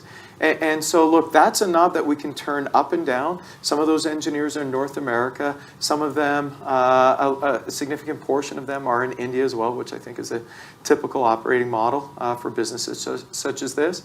But it creates these long revenue tails, right? These predictable revenue trails that when we took the company public, right, royalties was a great path for generating this almost SaaS-like quarterly revenue stream. And now the custom silicon business is accelerating this type of predictable revenue stream. And Rob, one thing, it's an insightful question, and it's one we actually haven't had very, very often. Comparing what we have from a capability perspective to a Marvell or a Broadcom when you look at custom silicon is a difficult thing to do because we have this great R&D engine for IP, huge R&D engine for IP that John Rogers is going to talk very passionately about. Our custom silicon group leverages all of that IP. Look at a Marvell or a Broadcom, they don't have an IP licensing business. They do have internal IP development, but it's different. It's very project specific. It's not built to be integrated quickly because when you're building IPs, customers have to integrate those quickly. So by having that methodology in-house, it's difficult to just look at the raw headcount and say, this is just the custom silicon, this is just the IP. And that's what enabled us to get these chips out the door in custom silicon very, very quickly with less headcount and much more cost effectively. So I think it's hard to compare the businesses.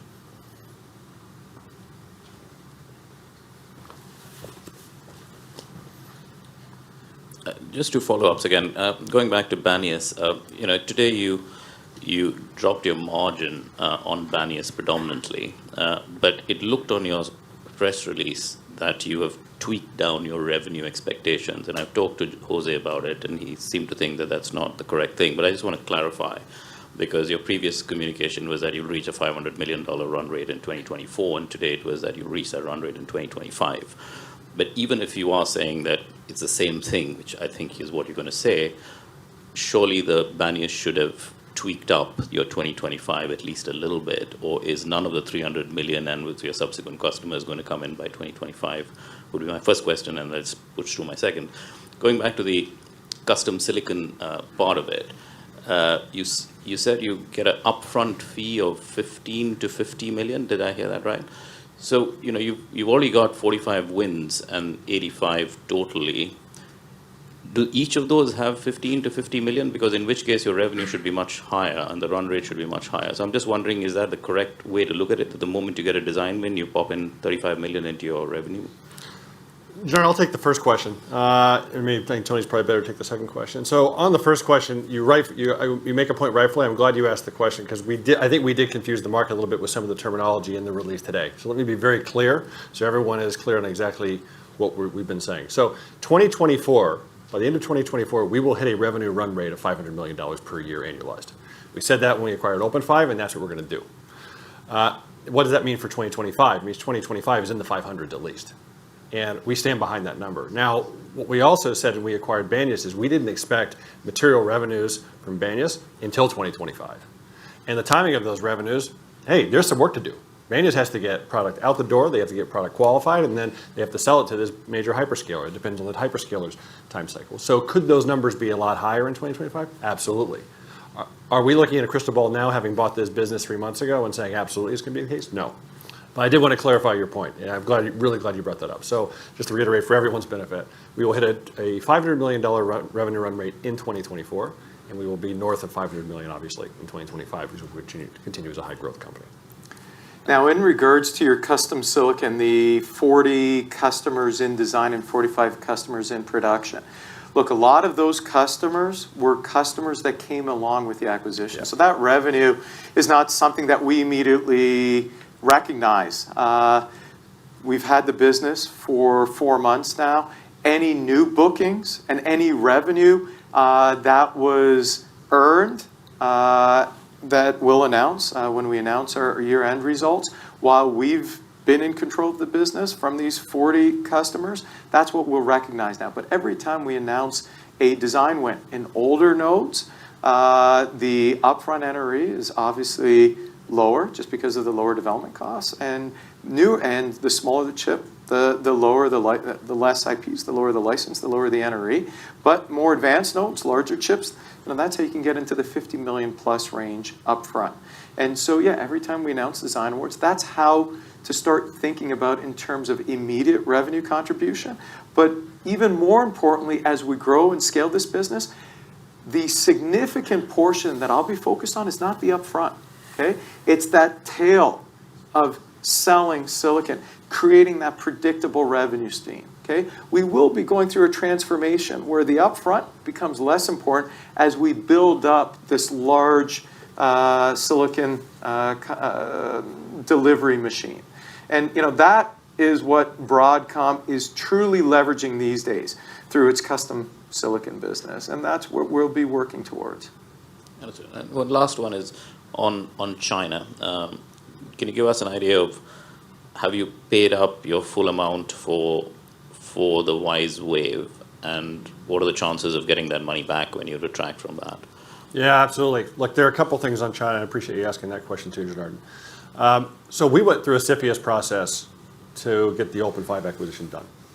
It was obvious during that process that, given the geopolitics, we had to get much closer to North America and much closer to the U.S. government.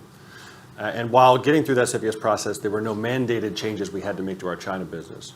I think looking shareholders in the eye and looking after your value and see where we drive the most value for shareholders is clearly going after the North American customer base and reducing the complexity of our go-to-market in China. So we've seen two things happen so far. The first thing is Wise Road Capital, the only Chinese investor, large Chinese investor we had in alphawave, has exited our cap table. That wasn't by accident. We're glad they're out of it. Second piece that's happened is we have reduced and really suspended future investment in WiseWave. And WiseWave is aware of why that is. And so we originally committed up to $170 million of investment in WiseWave. I think our aggregate investment is approaching around $30 million. So we don't anticipate making much more investment. And here's the good news in this whole thing. WiseWave doesn't need the cash, actually. So WiseWave has been quite successful in getting products into the fab in 5 nanometer. I can't talk much more about that. That's their business. And they will likely be paying us royalties next year. And so when they go out to do what might be their pre-IPO round, look, we were essentially seed investors in a company that might be IPOing on the starboard in a couple years. So yeah, I do expect to get our money back. In fact, I expect to make probably a pretty good return on that investment. But we're not going to be investing. And does the change in your China strategy at all reduce your interactions with the Chinese hyperscalers, the Alibabas, the Baidus, the Tencents? No. So while the structure of our go-to-market has changed and has to change because of the geopolitics, our ability to go after the China market has not changed. We're not affected by the current export control restrictions, the enhanced restrictions in any way. We're compliant with all the export control rules, and we're still going after it and having direct conversations as well as conversations through VeriSilicon with all those major Chinese hyperscalers. We're not working with supercomputing, anyone on entity lists, government labs, all the obvious places you would avoid. Sorry, quick couple of questions. I mean, your order rate is 90 million in fourth quarter, 90 something million in fourth quarter, which is pretty strong. But as an IP company, you had a backlog. Now, as a semiconductor company, did OpenFive come with a backlog, and are we going to get disclosed this? Whatever that backlog, because there's $580 million in orders or since your life cycle, but there is some backlog which you have inherited as well. So that there's a question on that. And then the second question I have is on OpenFive, when you acquired it, there will be IPs there that you possibly don't want. Is there any disposals, or is it that you're just going to redeploy the people to make IP which you want, and you're going to use it as a people, and that part of the business as a people business rather than dispose any technologies? Both insightful questions. On the backlog, absolutely, there's a backlog, and it's a significant backlog. And I believe Dan's plan is to report on that backlog when we announce our year-end results. But it will illustrate the path to at least meeting the guidance for 2023, just leveraging the existing backlog. In terms of IPs, look, when we identified OpenFive as a potential target, which was pre-IPO, that we identified them as a target, it was very complementary. Now, was there potentially some overlap or some IPs that really didn't fit into the existing business? Absolutely. Not significant, but absolutely. There's really not much value in disposing them. They're mostly what we call soft IPs or code-based IPs. We're just not investing them in the future. And the people have already been redirected. We're quite far along in terms of the integration, having established these 3 business groups. And a lot of the people have been moved around and are already executing on their new focus. I had a question nearer term for you, John. I just wanted to make sure I understood it correctly. You said you're not seeing any weakness in data center or your core infrastructure market. Was that related to the IP business or the overall business? The overall business. Yeah, the overall business for sure. And look, it's not to say it's not going to happen, Ambrish. I mean, if you think about the cyclicality of weakness in consumer, there is precedent for that flowing through the infrastructure. I think what's different about where we sit today, and it goes back to Tony's slide, he talks about the explosion of data. During COVID, when unemployment went up, now we have this inflationary trend, people aren't generating less data. Amazon's not selling fewer subscriptions. People are buying a little less Netflix, I heard, but it's still a lot. So I think from an infrastructure perspective and the build out, particularly in the major hyperscalers, we're just not seeing a slowdown yet. It's not saying it won't happen, Great. but we're just not seeing it yet. And the concern I asked that is because we're just seeing the beginning of the layoffs by Amazon, CRM, name it. So that in your assumptions for the year, are you baking in weakness down the road or not? How comfortable For can we feel? 2023, no, because if you think about the design cycle and the visibility we have in that, right? 2023 revenue is driven by design wins that happened a year and a half, 2 years ago, in most cases. And so those are going to production or they're already in production. So any impact in terms of weakness in spending by a hyperscale or a data center provider in 2023 is going to affect design wins in 2023, which would affect our 2025 and 2027 numbers. So that's my view. But Tony, Ambrish, let me give you some color. I'm speaking to the major data center and hyperscaler operators day after day. Look, what drives their network refresh is their needs, and what is timed to the needs typically is that data switch, right? Remember, I described it as the heart of the network. And so the next generation data switch, which Broadcom is clearly the established leader, is targeted for 2025. And as that gets deployed, it drives a full network refresh. And so do I see macroeconomics delaying that network refresh? No, I've seen no evidence of any slowdown at that front. So networks are being re-architected. Parts are getting qualified today, including our parts, for that next generation data center. So I do not see softness specifically in this space. And I'll also talk to, as you see layoffs, what I've seen is large semis and large hyperscalers come to us because rather than now use their internal headcount to execute on these programs, they're being pushed to use more external providers to implement on their programs. Okay, so we have 2 large semis that you would not have suspected would come to us to build a next generation custom silicon for them. But they are. Why? Because they've had to freeze their headcount hiring. They don't have capacity to execute. And so now they're going out to the ecosystem to build those devices. Got it. And then you brought up Matt, and he's done a great job transforming Marvell. Just a quick question on competitive, your coherent solution versus Inphi. They started with Microsoft. They're ramping it at another data center. And so you talked about your solution, Banias, being lower power. But it doesn't come out until 2025, right? It's in silicon today. Yeah. To sample. It's just the qualification process, Ambrish, is about a year with these hyperscalers, if not more. So in terms of starting to generate significant, meaningful revenue after the qualification process, that's when 2025 hits. And remember, our whole optoelectronic strategy is not purely based on Banias. Banias addresses the coherent side of things. There's the whole PAM4 market for both optical fiber as well as electrical cabling. We've been working on that very quietly over the last 3 years.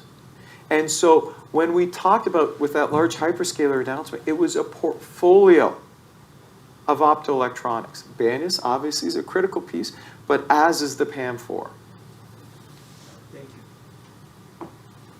Jose, I thought we had another question here. Just one last question. Just bring it to a break. So we're currently shareholders in Credo, which hasn't come up, but I think the number of the markets you're talking about, you're trying to take business from them. And they have a lot of share in hyperscale in these short lengths. And they seem to be evolving quite quickly as well and taking PAM4 speeds up. So they're not standing still. And the speeds they're talking about are quite often very similar or perhaps even in excess of those you're talking about. So how are you positioned competitively against them, and how worried should I be as a Credo shareholder? Sure, I can take that high level. I know Tony has a lot of context. By the way, we know the Credo team very, very well. Very, very well. Known them ever since they were founded, actually. So a couple things on that. First of all, Credo is a great company. Okay, and they've been through a number of different pivots throughout the years, but they clearly have good traction. They IPO'd in an extremely tough market. Super impressive to pull off that IPO. But we don't see them competitively in the marketplace significantly. We are in very different markets that they're in. So when you hear 100 gig, right? 100 gig for us, first of all, that was 2017, 7 nanometer. We are moving far beyond. You've heard Tony Chincarasone talk about terabit per second, right? This is where we're operating in the marketplace. So competitively, we don't see them. In fact, there is some interesting thing as a Credo shareholder. There could be some potential synergies between the companies. Not to say those conversations have happened, not to say they haven't, but they're in a very different set of solutions today, mostly optical cables, and they have some IP, but the IP is not at the bleeding edge with the hyperscalers that we're talking about. But Tony, I know you have a lot of context for this too. So. Yeah, look, Credo is predominantly focused on copper. When they were in the IP business, their technology couldn't compete with us. I think that helped drive their last pivot away from IP into products. We're DSP experts. Their approach is a little more analog-y. But look, our predominant focus right now is in optoelectronics. All right, and Credo has announced devices there, but it's just rebranding their electrical solutions into optical electronics. That doesn't work at these speeds. All right, optics has a separate set of phenomenon, which Tony, by the way, has great content on YouTube if you're interested. He'll walk you through the unique challenges of optics relative to electrical cables. We've pioneered, evolved designs that are specific there. And that's why we've had the success so early in our journey as a connectivity product provider. So, am I aware of them? Yes. Do we monitor them? Yes. But do I view them as a serious competitor today? No. We're going after the leaders in the industry. And for data center, I do think Marvell is the leader in this optoelectronic space. Broadcom is clearly the switching leader, and they have some of the key technologies in the space, but not as broad as us and Marvell. Just Tony's portfolio recommendation. You're already a Credo and alphawave shareholder. Just pick up some Broadcom Marvell. You got the whole industry covered. We had an info actually before. Well, how do you have Marvell? Good question. Well, Thank it's you. a great thing you own us because we're on a similar trajectory as them. We need to have a break now. There's another Q&A session, so there'll be more chance to ask questions. But let's be back in the room again in, let's say, 10 past 11. Otherwise, we'll run a little bit late. But 10 past, quarter past 11, please. Thank you.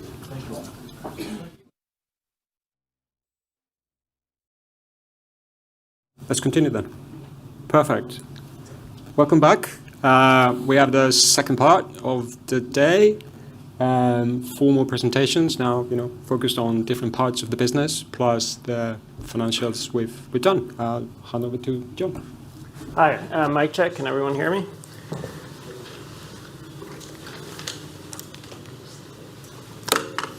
Hi, my name's John Rogers. I'm a founder at alphawave, and I run the R&D organization.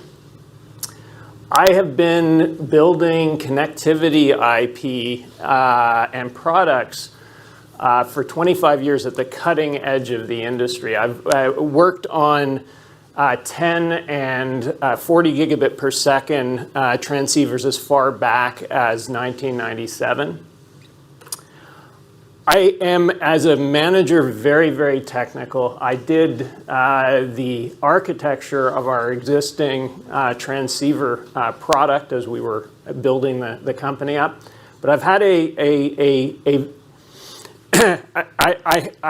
have had a very interesting career from the perspective that I blend that deep technical knowledge with the ability to lead large engineering organizations. So I have managed at several previous companies engineering organizations of this scale. But the one that we've built at alphawave is my pride and joy. It is an extremely efficient, extremely talented, tons of PhDs, tons of extremely talented engineers who have built this engine to be able to put together a wide variety of intellectual properties over a very short period of time. So Tony works in the dream creation part of the organization, and I run the dream fulfillment department at alphawave. So connectivity IP is the DNA of our business. We have a growing portfolio enabling data to travel faster, more reliably, and crucially, using less power. We have over 220 connectivity IPs. Our customers include leading semiconductor companies and hyperscalers, as well as our internal custom silicon and connectivity products. Our R&D group develops reusable IP platforms, and this is how we achieve the ability to scale and be efficient. We can leverage those core technologies, as the other folks have been talking about, across the whole business. And one of the things that I work hardest with the team is to make sure that we're engineering all of our platforms to be configurable, and so that we can do high return on investment, customization as we look at specific applications. We have an extremely capable team focused at cutting-edge analog, and some of these analog capabilities, there's very few companies in the industry that have this type of 100 gigahertz analog capability, as well as digital and mixed signal design. We have a very technical and data-driven R&D engineering culture. This is incredibly important for us. For folks who've worked in larger organizations, you can often get into circumstances where you have management teams that are very disconnected from the underlying technology. That is not how I run my shop. Our entire management organization is extremely technical. All have been practicing designers. We make sure that they're also great leaders, but having all the way from the front line engineer up through at my level, running the R&D organization, making sure everyone really understands the underlying engineering problems, makes it so that we have a real data-driven culture and avoid the types of politics and stuff that slow down other organizations. So we're increasing our investment in connectivity technology, as you've seen, building out a portfolio of 220 IPs. So what do our IPs really enable? Well, faster speeds. Like moving bits from one place to another is our business. Has to go faster and faster. We're looking at the amount of data and how it's scaling. In the industry, clearly, we have to go faster. Otherwise, that data just can't get from one place to another. As Tony Carasoni mentioned, if we weren't dropping the power with every generation of these technologies, the amount of power, you would not be able to cool these data centers. So lower power is critical. In some of our customer applications, it is just physically impossible to cool these solutions if the power isn't coming down for every bit that you transmit. And then lower cost. And here when I talk about cost, I talk about my customers' costs. And whether that's our internal product groups, whose costs I'm very motivated to keep down, or our external IP customers, a lot of what we deliver from an IP standpoint is we lower their development costs by making it faster, easier, more reliable for them to get product out to market. So there's a number of silicon IP trends that drive adoption. So as we talked, reduced development costs is key. But just as importantly is shorter time to market, right? IP helps you get to market faster because it allows you to combat the increased complexity of these ever more complex chips by buying the subsystems from experts, people who actually understand the issue. And so that as a company who's building an SoC, you're not trying to invent all the physics for these interfaces every time you build a new chip. You're buying it from experts, and that significantly improves your likelihood of success. Additionally, in the IP space, there's a continuous refresh cycle that's being driven by standards, right? As new applications are identified, as new standards come into place at higher data rates, whole new generations of IPs need to be created. As we've talked, speeds getting faster, and then also the ongoing Moore's law scaling of silicon process nodes. So every time a new process node comes available, a whole new wave of IPs needs to greet it. So we address high growth, high-end digital infrastructure markets, from compute to artificial intelligence, data networking, autonomous vehicles, 5G base stations, and solid-state storage. IP products that we offer are really at cutting-edge silicon technology, 7 nanometer down to 3 nanometer, which is the latest bleeding edge. We're continuing to push forward on that in a wide range of digital communication channels, going from the longest reach electrical backplanes that hook together the different line cards within a switch, passive copper cabling, optical module DSPs that connect into the longer reach optics. We support active electrical cables and active optical cables, as well as the interfaces between optical modules and chips. And then as we get smaller and smaller, we start talking about the interfaces between chips on a board, the interfaces between optics that are within a package and the underlying die, and finally, between dies inside a multi-chip module.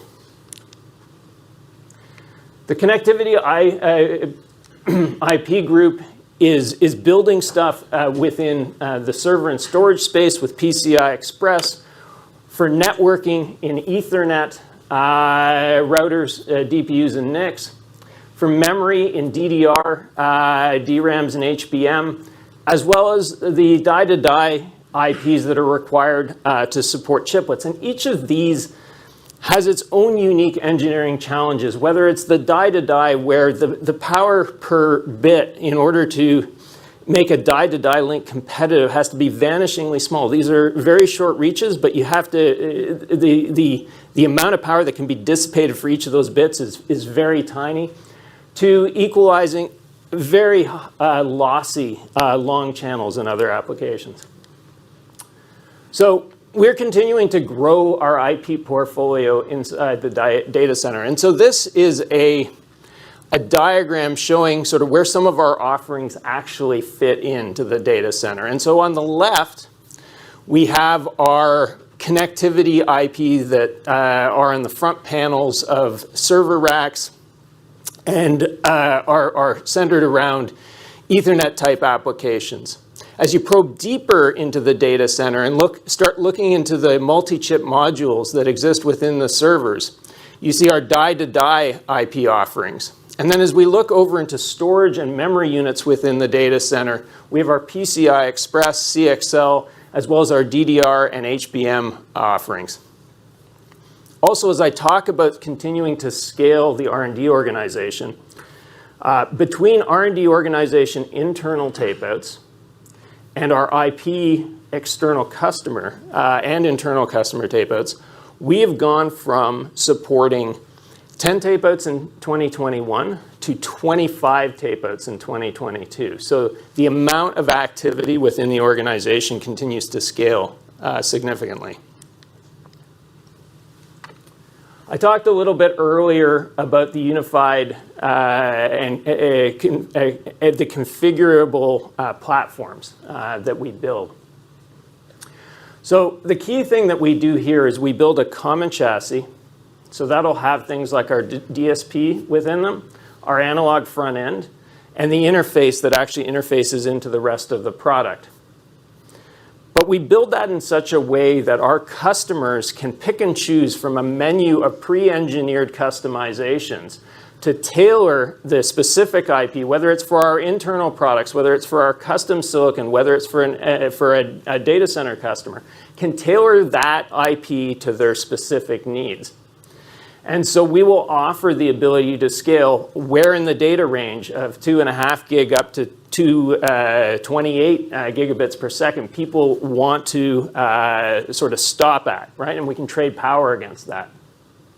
We support multiple different network protocols and can customize which network protocols an individual instance will support. We customize against the number of channels per instantiation. We can trade power and performance very agilely, as well as trading reach versus power. Along with that comes our ability to tailor footprint size against performance and add features for interfacing directly with optics as needed. So really, we are supporting a highly configurable set of IPs with a leading set of foundries at TSMC, Samsung, and Intel.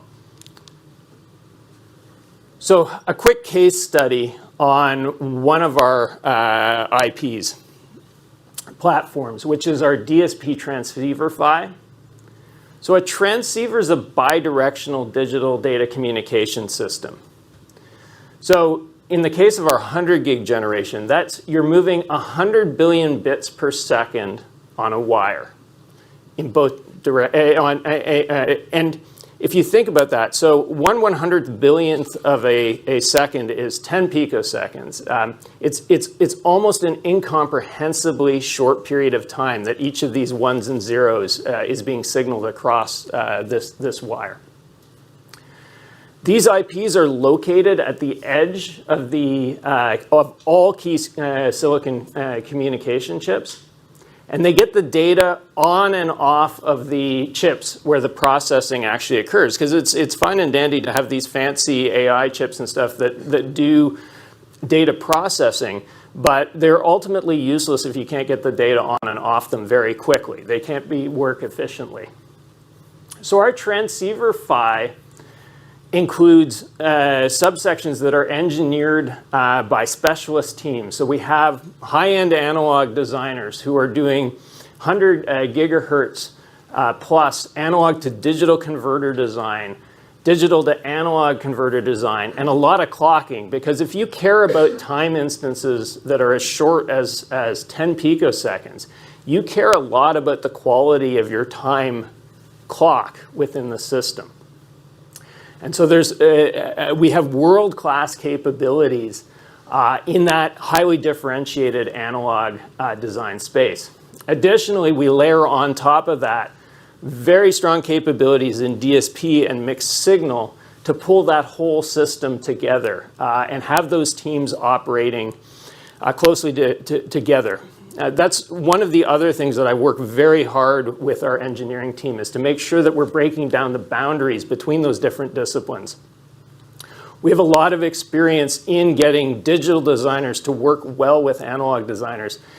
And for folks who aren't in the semi industry, that may sound a little trivial, but these are people with vastly different experience bases in how they look at the world. And so having engineering management that can bridge those gaps and really pull those teams together so that we can build unified systems is a key differentiator for us. Another case study is around integrated subsystems. So here's a place where we're doing engineering to improve our customers' speed to get to market. And whether that's our internal products, our internal custom silicon, external IP customers. So an example here is where we combine an IP like our Alpha Core DSP transceiver with our Ethernet controller that came in through the Precise acquisition, our Omega Core Ethernet controller. And we pre-validate these two pieces together and deliver it as an integrated subsystem. And so we're eliminating a huge chunk of verification and validation work that the customer would otherwise have to do when plugging these blocks together. And so this saves a lot of money, both for our internal teams and for external customers. So what does the sort of the support model, what does our customer engagement model look like? So our R&D for large chips, especially with the external customers, tends to take around 2 years of development. We tend to engage quite early in that process. So we'll be working with an external customer for around 12 months in sort of that highly engaged support model, where we're doing IP integration support, simulation with them, co-simulation with them, helping them with their design for tests so that their product costs are appropriate. We spend a lot of time with our guys who run multi-physics engines doing package and signal and power integrity analysis. We want to make sure that customer products don't melt, right? And so that they've got the appropriate amount of power dissipation in it, and that the signals can get in and out of the package, because ultimately that whole system has to be very carefully designed together. We also spend a lot of time with our customers helping them have an appropriate framework for doing automated high-speed testing on their product. But the R&D group's not just doing this for external customers, as we've said, right? We do this for the IP licensing business for sure, but we're also doing this with the custom silicon team, as well as the internal connectivity products. And one of the great things about having a background in IP is we treat our internal customers with the same respect, deference, and structure that we treat our external customers. I've worked in a lot of product-only customers product-only companies in the past. That interface between the research groups and the product groups is often very messy. Internal customers are not treated in an organized fashion. It can be quite ad hoc between different organizations within the company. But we have the processes in place to deal with these tier one hyperscalers and how demanding they are in terms of how structured they are when they bring in IP from outside. And we treat our internal customers with that same respect and structure. So once we've got the IP integrated into someone's chip, we then support the customers, internal or external, through their production journey. And for the external customers, that's how we get into the royalty phase. For our internal customers, that's how we get our chips to production. So what's next? Well, as we announced today, we've got a very exciting work that the engineers have been have been enjoying for quite some time now around our next generation 200 gigabit per second DSP. Some of the design that's gone into that, the on-chip electromagnetics, the multi-physics simulations, the cooperation between analog and digital designers has been fantastic. That's been an extremely invigorating project, but also very commercially important for us. We're going to be extending our integrated subsystem offering. So we do that extensively for Ethernet at present. We're extending that out to PCIe and CXL space as well. And then we're enabling a wide variety of chiplet applications with our full portfolio of transceiver and D2D IP. So we've got all the pieces for the chiplets. And so we're really excited about both internally and externally helping customers get those to market. From an R&D engineering standpoint, again, it's about building scale, efficiency, and leverage across the business. So we're very serious about continuing to drive our IP licensing business. That's in my DNA right from the start of my career. Also enabling high-value custom silicon opportunities, because we've got really cool IP now to give Mohit's group so that he can go chase after those tier one wins. And then provide our customized IP platforms to our connectivity products. And that's when I talk about interfacing directly with optical, and we have additional highly differentiated features that we can add on with fairly low effort to our platforms to help support Babak and the connectivity products organization. So we have the best R&D team in the industry, and this is going to continue to drive our success. Thank you.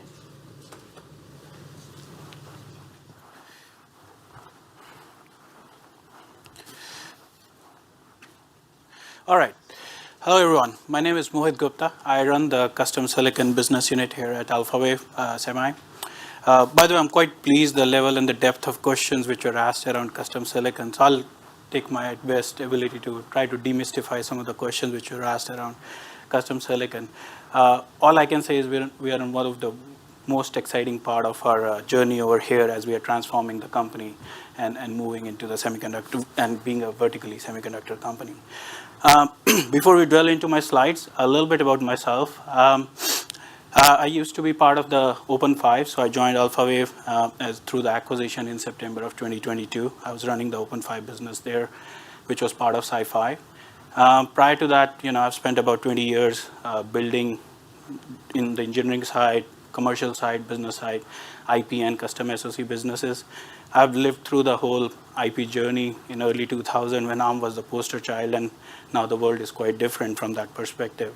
I have more than 50 tape-outs under my belt already, which range from all the way, some of them were like fruit company type phones in the market early part of my career, to the satellites up in the air, and more recently the AI accelerator space.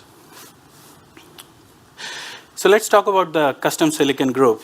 I think John alluded himself as his team as a dream fulfillment machine for Tony's vision. I call myself as a customer's fulfillment machine, right? I build customer chips, leveraging John's technology, right? So that's the fundamental thing about my team. If you look back at the history, this is important to understand the nemesis of this whole custom silicon group. It started way back its career in Intel Microelectronics, where it was carved out as an independent company by name Open Silicon in 2003, which later on was acquired by Sci-Fi in 2018, and now we are part of AlphaWave. As part of this company, we had some interesting IPs. There was a question about, we brought some IP portfolio as part of Open5 into AlphaWave, which was totally complementary and helps us strengthen our position. We have deep, proven engineering and silicon teams. These are 300 plus employees. 2/3 of my team is focused around SoC development. About 1/3 is focused around silicon operations. And that's very important piece when you become a vertically integrated semiconductor company. We are spanned across 3 major geographies in US. Of course, India is a large site for us in 2 locations, and Asia Pacific, which is primarily the hub for supply chain. So we have teams there who work with our supply chain partners to get those chips out in the market. We have more than 80 active customers, and I'll talk a little bit more about it as we go through my slide. Last year, we're proud to say, we shipped about 14.5 million units of actual silicon. This is not a less number if you look at by far in the space we are operating. Compared to, of course, mobile phones, yes, but the space we are in, 14.5 million units is a lot. And cumulatively over the lifetime, we've shipped more than 150 million parts.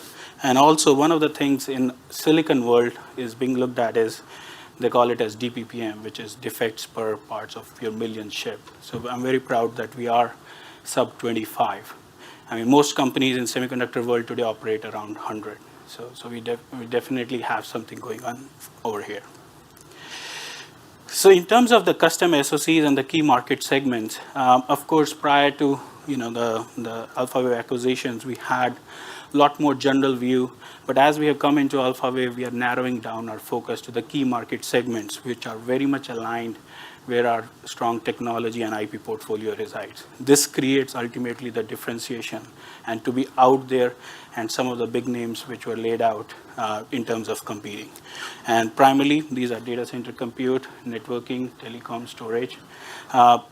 Today, if you look at our business, about 70% of business is already in those, and my goal is to push this into high 90s as we go forward, leveraging AlphaWave's technology.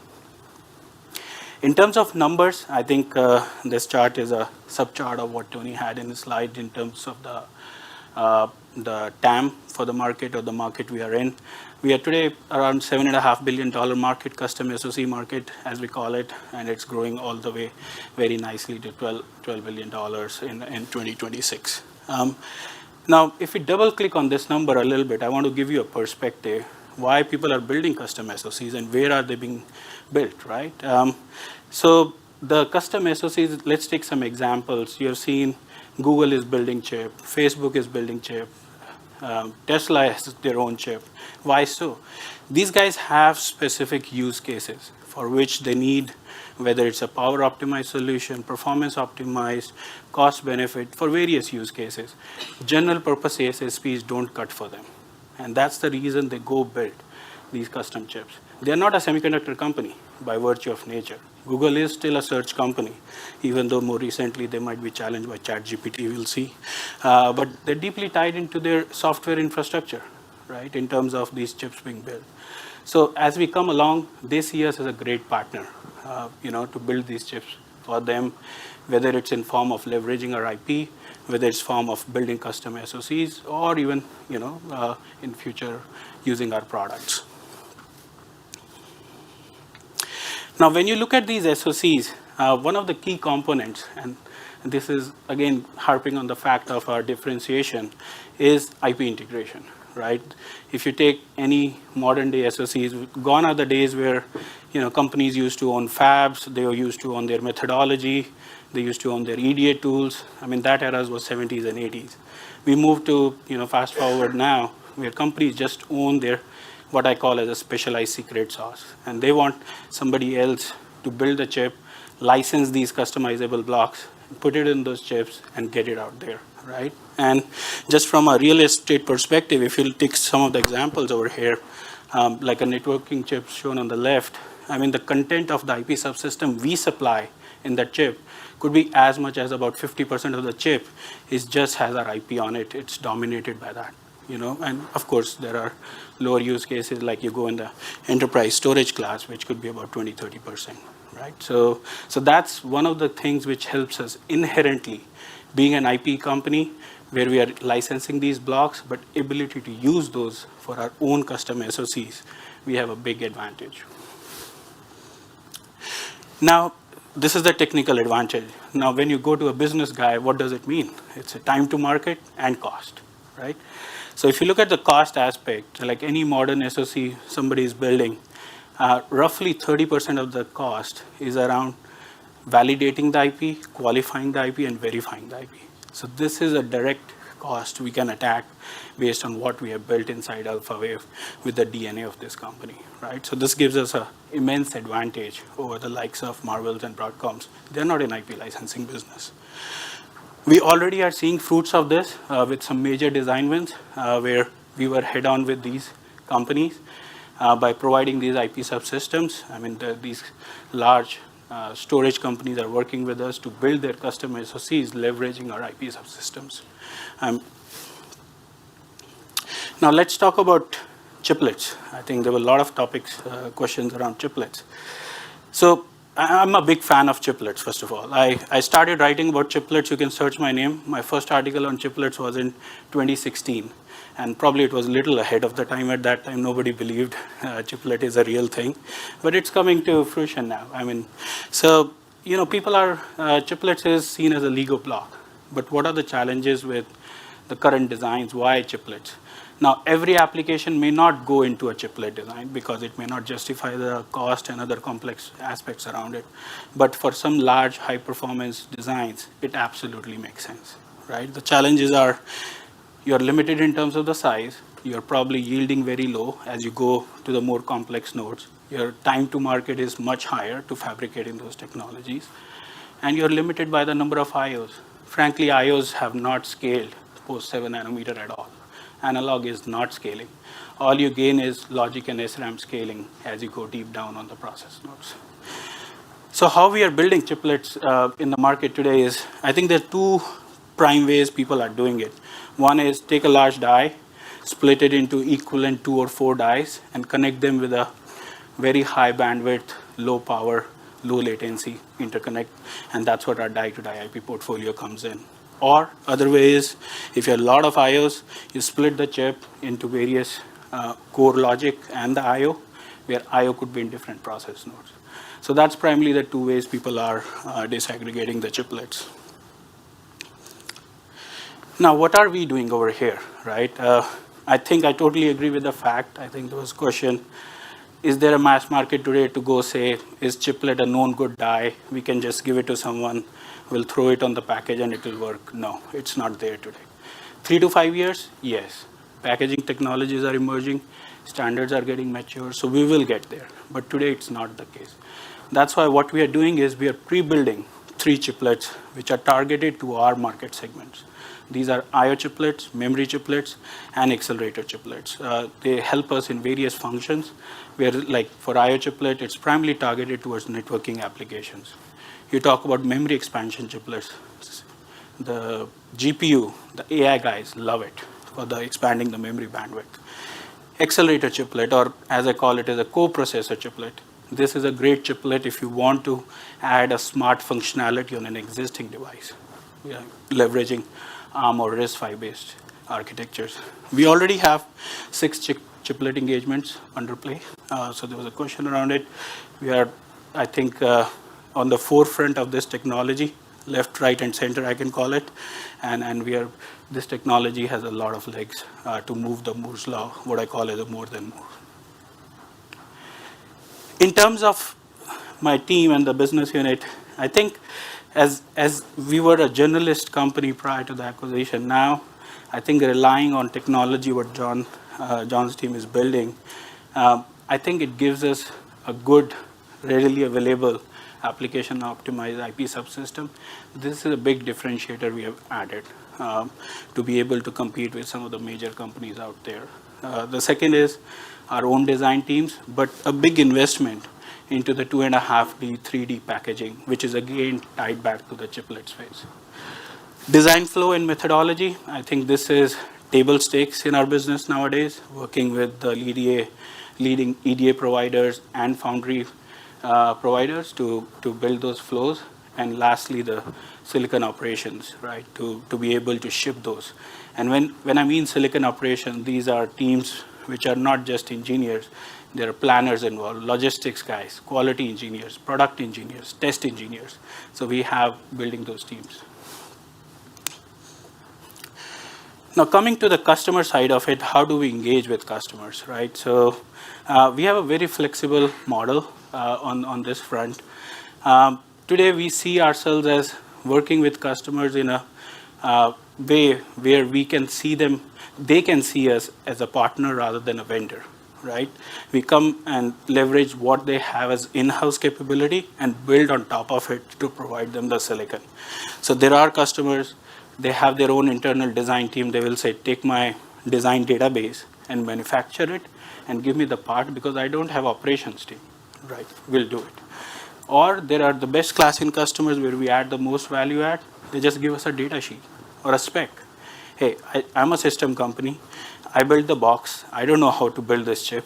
All I know is I need this spec, right? So that's the best in class where we go in, do end-to-end on that chip, all the way building some low-level firmware on top of it.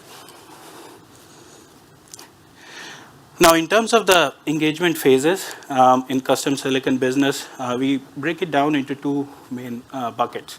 First is what we call as a pre-production design phase, which is where, like I said, the engagement can vary, whether we take a design database or a spec. It could be anywhere from 6 months to 2 years, depending upon the complexity, process node, fabrication times, and whatnot.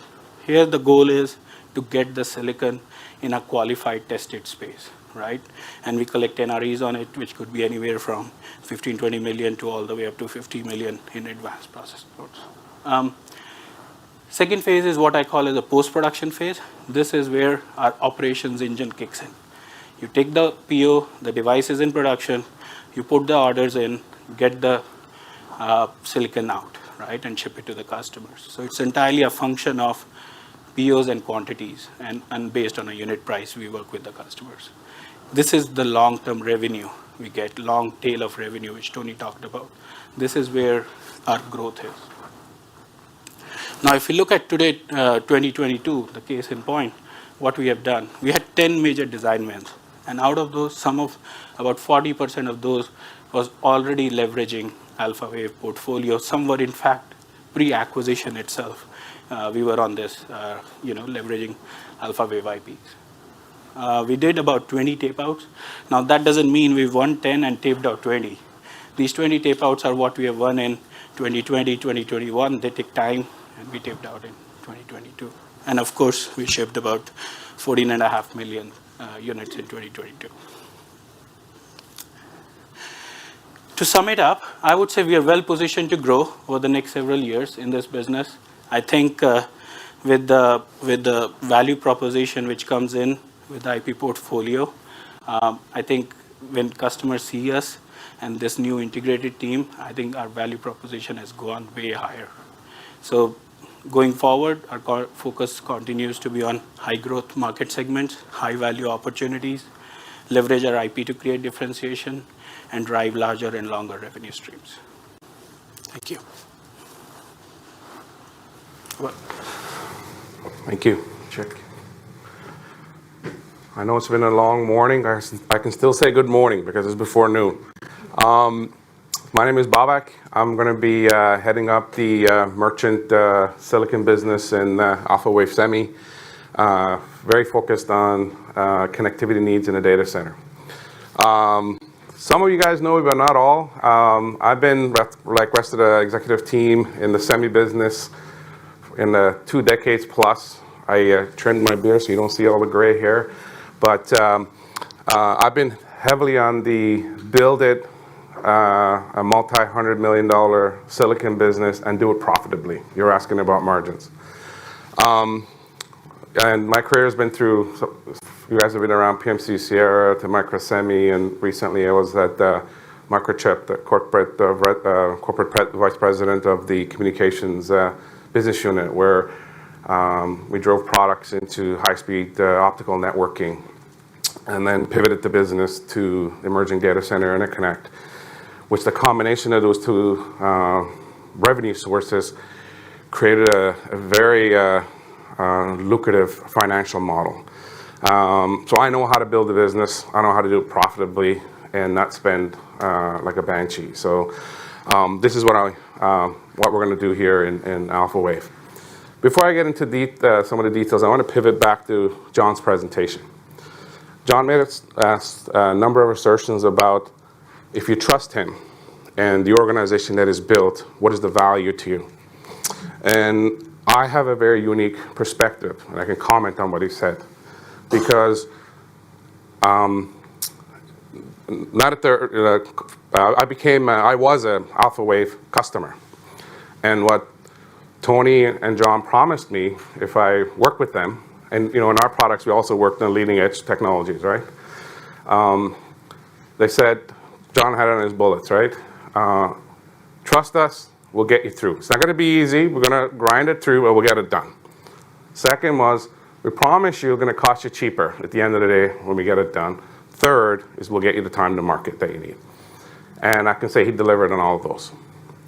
And so when Tony called me up and said, look, I know you're happy. You built a franchise over there, multi-$100 million business. Are you willing to come over and help us recreate that in alphawave? You have to call me a few times. But at the end, I look back, because I had about a year and a half, 2 years soon, experience seeing these guys come through for us. And what pushed me over the line was doing it again, this time with my email domain, same as John and his organization. I said, I'm in. So that's what we're going to do. And the reality is, we're not going to go out of do some, insane investments. Literally all we're doing is expanding our total solutions offering in the data center market, which we're already in, and it's very complementary to what we're doing. If you're a customer that wants to use our IP to build your own, or if you want Mohit's help to put it together for you, the total ecosystem is you still need a connectivity solution that connects your solution from one cluster to the other. And that's what we're going to do. We're just going to expand our total offering to the customer. And I'll show you why we are uniquely positioned to do that in a slide or two. And whether we do this or not, the hyperscalers are going to spend north of $3 billion in optoelectronics to solve their connectivity problem. My job is, I'm going to go sit at the table and ask for share a wallet and get us there. And we're going to be focused. I'm going to show you where we're going to focus. You guys asked a lot of questions about so-and-so's doing this and they're in this. How are you going to compete? What are you going to? I'll show you that. And that's the focus I'm going to bring to deliver on that. And first, key stakeholders, right? Shareholders, our employees, families that sacrifice with us. This is not a multi-year, please wait, you see it 5 years from now, right? Yesterday we were executing, today we're executing, and tomorrow we're executing to this plan. And you'll see the same way the royalty business start coming in, a bit earlier. We're going to look back and talk to you guys about initial revenues in 24. Okay, that's my job. So, jump. I'm going to say Tony C because we have two Tonys, not having us confused. Tony C, the CTO, he gave us a nice tutorial so we can understand about the connectivity needs. This data center is a really complicated beast of connectivity, right? But if I can distill down what he said, it fundamentally comes down to 3 application spaces, okay? What I call the data center LAN, which is the inside the data center compute to GPU to storage and all that. Next one is this cluster. Usually they build these campuses of these things and they have to talk to each other. So the term DCI, data center interconnect, or campus. And then the longer connectivities, these clusters of data centers need to talk to other clusters in another city, another state, across the country, and so on. Yes, coherence everywhere, PAM4s everywhere, but we're not going to be everything to everybody. We're going to focus on what we're going to do. And every good business strategy as you guys know, you define what you're going to do and what you're not going to do. And we're not going to focus in this area because here in these two kind of mega application spaces is where the massive volume is. Bulk of the spending is going to be there. There's enough money for a couple of us to be at the table and share in that success. And by not trying to burden our products and trying to do too much, we will build best-in-class devices for this application space. AI/ML. A few years ago, that wasn't a separate cluster. That was like Tony showed a GPU inside the CPU, and then it became a co-processor. And now, like Tony said, data generation has gone beyond humans to machines. The needs of the computing needs are so much that you can't fit on a NIC card anymore. They're building these clusters. So this is a further opportunity for connectivity in this space. So all of us have set up our phones for different tones. You don't have to look at your phone. You know if you got a text message or the wife or husband's calling, so on. Every time you hear disaggregation, equate that as the bell for opportunity of connectivity solutions from alphawave. We love disaggregation, be it compute, storage, or switching. What's driving this? If we want to go in this space, what is expected of us? And it goes back down to the volume of data and disaggregation.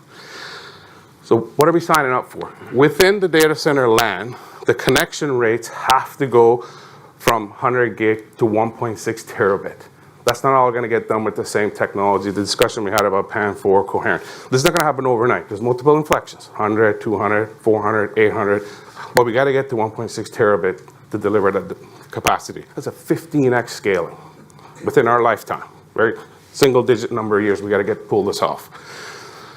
On the data center, building to building, 100 gig going 800 gig, 7x. Tony C gave us the complications on the processing side to get there here. And power. Beyond sustainability, beyond the ESG component of it, there is significant pressure to get the cost, the power per gigabits of traffic down. And I'll give you an analogy on this. The data center hyperscaler guys look at power the way you and I look at the price of the pump. Even if your car is full, you drive by that gas station, you look at that price, and if it's high, you get angry. And data center folks think about power the same way. It's an OpEx that will never go away. It's a necessary evil, but you got to get it down. And this is where, from a technology perspective, we're going to be very focused on this to keep our customers happy. All right, so what do you need to play? We know what we're going to do. We're going to focus on the area. If I could take permission from John and Mohit and condense all their slides into one, this would be it. You need to have some critical technology and multidiscipline expertise to pull this off. You can't, hope is not a strategy unless you can back it. I read the book. And so you saw in John's slide, high-speed connectivity, SerDes, it has to be programmable, and it's 100 going to 200, and you know it's going to keep going up. John talks about the world's analog, right? And we got to get all that data off the analog domain, process it in digital, put it back in the analog domain. You need very high precision analog, which converts analog to digital and digital to analog. You need to have very power efficient digital engine to process that signal, be it PAM or coherent. It's fine and well to have all of this, but if you don't know how to build a chip, deliver on quality, and drive scale, no one's going to buy from you. And so this is the combination of the alphawave today, is all of this has come under that single platform that we offer to customers. And so look at us as having figured out the multidisciplinary architectural needs to get this done and have the right to go sit at the table from the hyperscalers and ask for their business. So let me translate that to a very, very high level block diagram. What are a connectivity device going to look like, right? And you see John's IP, analog conversion to DSP, do the magic, coherent PAM4 in that DSP, add some secret sauce in the digital IP, and then reversed on the other way, right? He said data comes in bidirectional. If you look at this chart, there's not a single piece of IP that we don't have. So it would be a miss from an executive team not to target the space.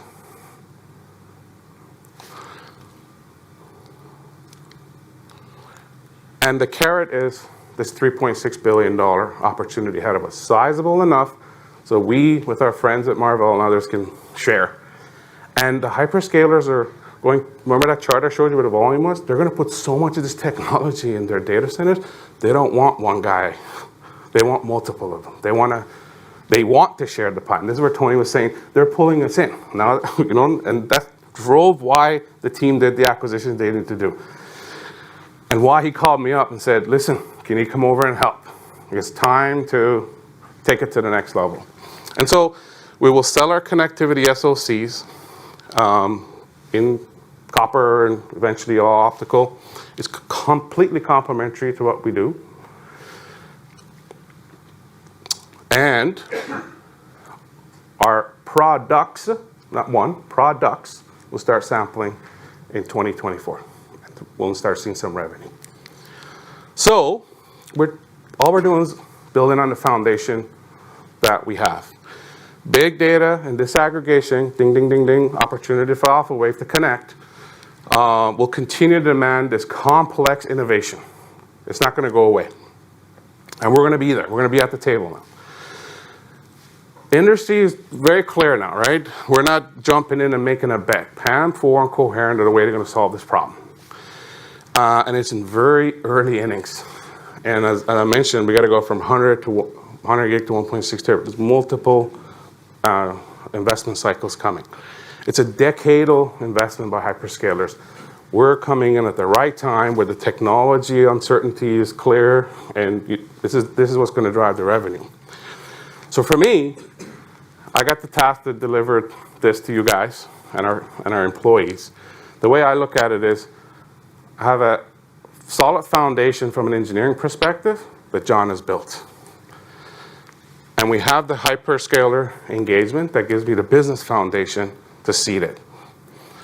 Now it's my job to build that pillar, the third pillar of revenue growth for the company, to as you can see, with the size of a investment, it's ours to execute now, right? This is on the table, it's ours to execute.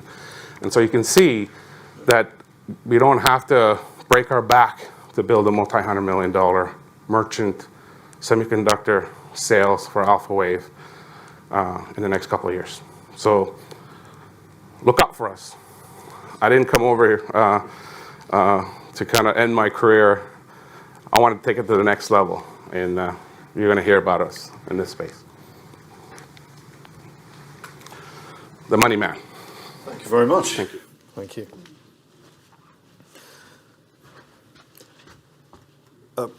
Given the time, it's now good afternoon, everybody. For those who don't know me, I'm Daniel. I'm based in London. I'm the CFO of alphawave.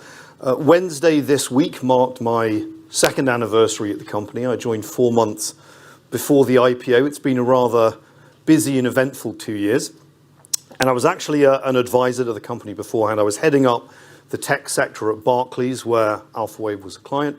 I'd followed the journey since inception. I have a 20-year career advising tech companies, including ARM, Rambus, Imagination, CSR, STMicro. So a love of semiconductors from my background, which was actually designing embedded microcontrollers. So why alphawave? Well, I can genuinely say in 20 years of my career, I'd never come across a business and a founding team that had the drive and the vision and the ambition to do this. And it's not an understatement to say I am in awe on a daily basis with what John Rogers can actually deliver to customers. So on that note, I will start the financial overview. I'm not going to spend a lot of time on this slide. This is really looking at the recent performance. John Holt has covered a lot of this very early on in the day.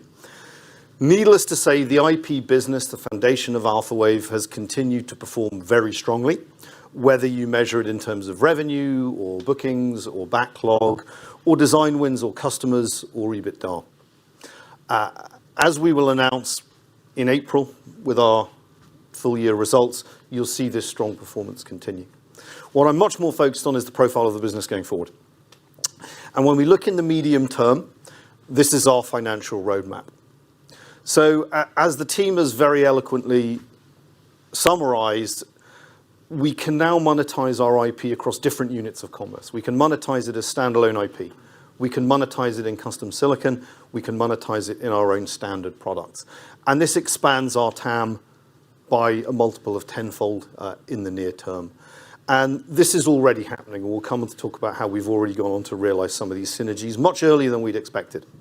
And then through the Banias acquisition, really forming part of a fundamental part of our own products and our connectivity products, it's brought this next generation leading edge coherent technology. Critically, from a finance operation perspective, 2023 is operational efficiency. We have gone, which is almost unheard of, from 70 people to 700 people, 695 to be more precise, within 2 years. What started out back when I joined as a design center in Toronto, a sales office in Silicon Valley and a UK corporate function, is now a highly scaled Toronto team, design centers in Ottawa, Pune, Bangalore, Israel, 2 offices in Asia, and a scaled UK finance function. So what we now need to do is integrate all of this together. That work was planned long before these acquisitions were completed so that we can really deliver on these synergies. We can leverage all of the skills that we've achieved, all of the IP that we now have, to really deploy that, whether our go-to-market is IP or silicon. Disciplined capital allocations. I know John has mentioned this a number of times. I will mention this again. We are not planning on making any acquisitions.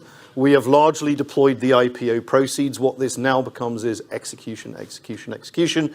We are making some targeted investments, and by that I mean product investments into Babek's division. I'll explain what that means and why it needs that investment.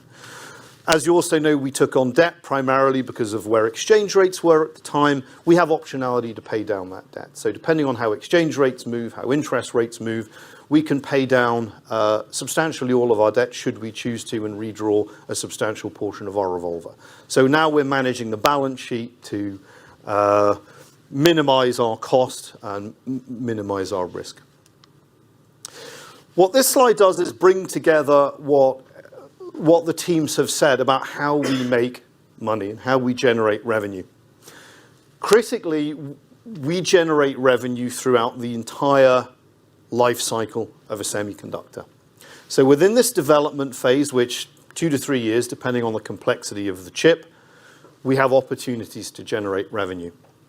But what that development phase really does is lead to the production phase, where because we're in infrastructure, we're not in consumer end products, we can have 5 to 10 years of relatively high margin revenue from that initial effort that we put in the first few years, plus building customer relationships. So I'll explain a little bit more about how this works, but it's this critical dynamic. Design wins here, give a long tail of revenues here. So the IP piece is what people will be familiar with if you've been following us since the IPO. And just repeating what John Rogers said, in that initial development phase, we have 3 sources of revenue. It's IP licensing, it's non-recurring engineering, which is the configuration work we do for our customers, and it's the support work that we do. And we typically recognize that revenue over 2 years. And if we think of order of magnitude, it's roughly $5 to $10 million per design win. We'll come on to talk about some of the revenue dynamics in a little bit more detail on the next page. Once we get into the production phase, we then have royalties. Typically, 1 to 2% of the selling price of the chip. We've signed deals that are higher than that. We've signed some deals that are lower than that, depending on volume. We then get into custom silicon. And the dynamics are identical, but the numbers are much bigger. So a typical deal at the moment could say be 20 million, but as we start to leverage our IP and as we start to align our IP, our expertise in leading and bleeding edge process nodes, we can see this going to $50 million or north per design win. And that revenue, much like the IP revenue, gets recognized typically over a 2-year period. What then happens at the silicon phase, and people have asked, what are we actually supplying? Because at royalties, we're supplying software. What we're actually supplying at the silicon phase is a physical chip. We're not manufacturing anything. We're never going to manufacture anything. But what we're doing is we have a supply chain operation where the customer places an order, based on the custom silicon we've developed, and we liaise with the foundry, the packaging, everyone in the semiconductor supply chain, and what we deliver to them is a chip. You're never going to get to the same gross margins you can get on IP royalties, but what you can do is get to 10 times the revenue much faster. It's that 1% or 2% versus 100% of the chip value. The slight change then comes when we look at connectivity products, because there's no grey ball in the development phase. What this means is we're really understanding what the market needs, and we're developing that ourselves. We're not doing it in a response to a customer who says, I want a custom silicon device to my specification. We're building a merchant product that we can sell to anyone, which is one of the reasons in the Q&A section we can get north of 60% gross margins in this business in the long run. And critically, we have all of the pieces we need to do this. We have the IP, we have the silicon design capabilities, and now with Banias, we have the next generation modulation technology. I'm going to drill down into a little bit more detail on each of the revenue trends. So some of it's a little bit repetitive, and I apologize. Typical pay-per-use license, $5 to $10 million. Picking up another theme, because we now have 220 IPs, because we can now bundle these IPs, what we're seeing is great cross-selling opportunities. We're seeing much larger recurring revenue deals in our pipeline because customers want access to that broader portfolio of IP, not just on a pay-per-use license, but they want access to the whole suite, because it's expanding all the time, and we've seen how that's working through in terms of IP subsystems. At the IPO, the story was very much around 7 nanometer, which was leading edge at the time. It's now 5 and 3 nanometer, and we are still at the leading edge. I think came up earlier. We've been first to market in those nodes, and we've seen the acquisition synergies coming through, both from the IP we acquired with Precise and from the IP we acquired with Open5. We're seeing subsystems, we're seeing bundling, tying together the physical layer with the controller, and basically saving a lot of work for our customers who would otherwise have to do that engineering work and take that risk. As John mentioned, we are really proud to say, albeit the numbers are tiny to set expectations, we did achieve our first royalties in 2022. So we have customers, albeit in low volume, starting to go into production. So that was a real breakthrough moment from us. It's going to be more visible, more materially contribute to earnings as it ramps in 23 and 24. Turning now to custom silicon, as we've said, typical $20 million opportunity, but by the time you get to 3 nanometers, we're seeing things in the pipeline that are well north of $50 million just for that development phase. At the moment, the energy is really spent and the revenue is going to be generated over the next 12 months on executing the pipeline that we've acquired. Now, what we've seen from what we've announced in Q3 and Q4 is we've signed multiple deals that are already integrating our IP. So this is realizing the synergies much sooner than we expected. This was a core tenet of the acquisition, to fully align the custom silicon capabilities with servers, storage, switches, our core applications, and at the leading and bleeding edge of process nodes. That's already happening, and it happened within weeks of us acquiring the company. But for the near term, really for 2023, we're executing a lot of the pipeline that we acquired. And I just want to call out this number here, which was one of the questions that was asked. Across license and NRE and silicon royalties, we have acquired a backlog of over $150 million with Open5. I would love to be more precise than that. We're finalizing the purchase price accounting with our accountants, so we can add a little bit more color on that figure when we announce the 22 results. But needless to say, it's a pretty big number, and a lot of that will be coming through over the next 12 months. As mentioned, it's a long tail of silicon revenues. Open5 have been in business for significantly over a decade, and once a customer has come to you to develop their custom silicon, it can be years later, they will keep coming back. So we can expect to see that long tail. And what we're now doing, because we're aligning with our applications, is we're going to get much higher values, much better margins. Hence the strategic focus on the higher end of silicon opportunities. And to one of the questions that was asked about how do we scale this business with heads, it's reusability, which is the point that Mohit touched on. As we align to a common set of applications at the high end of the market, we can reuse IP subsystems, we can reuse know-how across these applications to get real operational leverage out of the business. Within connectivity products, this is the new business opportunity that it's leveraging all of the pieces that we have in the business. It is self-funded, and by that we don't have a customer paying during the development phase, but what we do have is known demand for what we're doing, and that was what we announced when we announced the Banias deal, and I'm excited to say we do have a second win for a customer that wants to take our standard product. So we'll see that ramping in 2024 as well. Turning to the second pillar, which is the operational efficiency point, in order to understand our OpEx, you have to understand our people. Because 50% of our OpEx is driven by people, and by the time you include the costs that scale with people, predominantly the design software tools that they need for custom silicon and IP design, that number goes well north of 60%. So understanding OpEx means understanding people. So you can see a rather remarkable journey where in Q3 we jumped up to over 600. That was over 300 people joining with the OpenFive acquisition. And in Q4, again, a very large step up with around 50 people joining with the Banias acquisition. You can see the mix here. We are and will continue to be a technology-led organization. 90% of our heads are in R&D and engineering, either sitting under John Rogers, Babak, or Mohit. And then by region, India is now our largest region, followed very closely by Canada, across Toronto and Ottawa. We have roughly 50 to 60 people in each of Israel and the US, and we have some supply chain operations, particularly in Taiwan, China, and then group functions in the UK. The most important message from this page is we are targeting less than 10% headcount growth in 2023. So we are not going to continue along this trajectory. We largely have what we need. We have a few critical hires that we want to make to really just build out the capabilities in Babak's organization. To continue this theme, we've provided a little bit more color on the people side of things. So you can see where we expect to start 2023. That's 695 in total. You'll see the really big step up in R&D. That's from 200 to 600 people. At least 300 of those are in India. There is remarkable talent in India across both the custom silicon side and across the IP side. And there's still a very large salary differential between India and Toronto, Ottawa, and the US. So it's a very attractive region for us to have scaled these capabilities. You'll also see that in the first half of 2022, as per our interim results, our OpEx was equal to the entire OpEx bill roughly of 2021. And I would describe this part, H1 2022, as peak OpEx.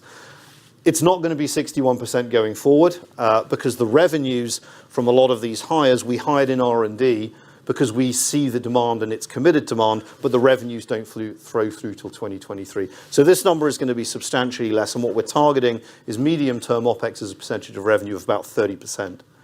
And it really scaled in two areas. As mentioned, we were hiring to meet customer demand for 2023. And we're also scaling G&A. So you can see here, in early 2020, we had 4 people. We're now at 57 people, and that is primarily across a much larger finance infrastructure for a much larger and more complex business, and a much larger HR infrastructure as well. In addition to Jose and Kim, our new co-set, to build out these corporate functions that you'd expect as a listed company. The final theme was capital allocation. A lot of this I've already covered, but it's really investing in that bottom left quadrant that we saw. It's investing in our own products. This is where the capital will be going. And there are some costs associated with that. You have prototyping costs, you have mask sets, so that does require some investment.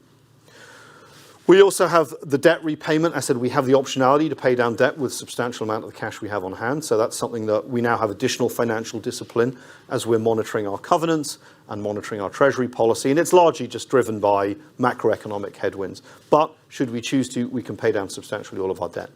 And for about the 5th time, we have no significant M&A planned. So when we look at our 2023 guidance, what we said at the time of the Banias deal, because we didn't have the data at the time we announced it, is that we would update our guidance to reflect the additional costs we were bringing on board with Banias. As you might recall, our previous revenue guidance was 325 million to 360 million.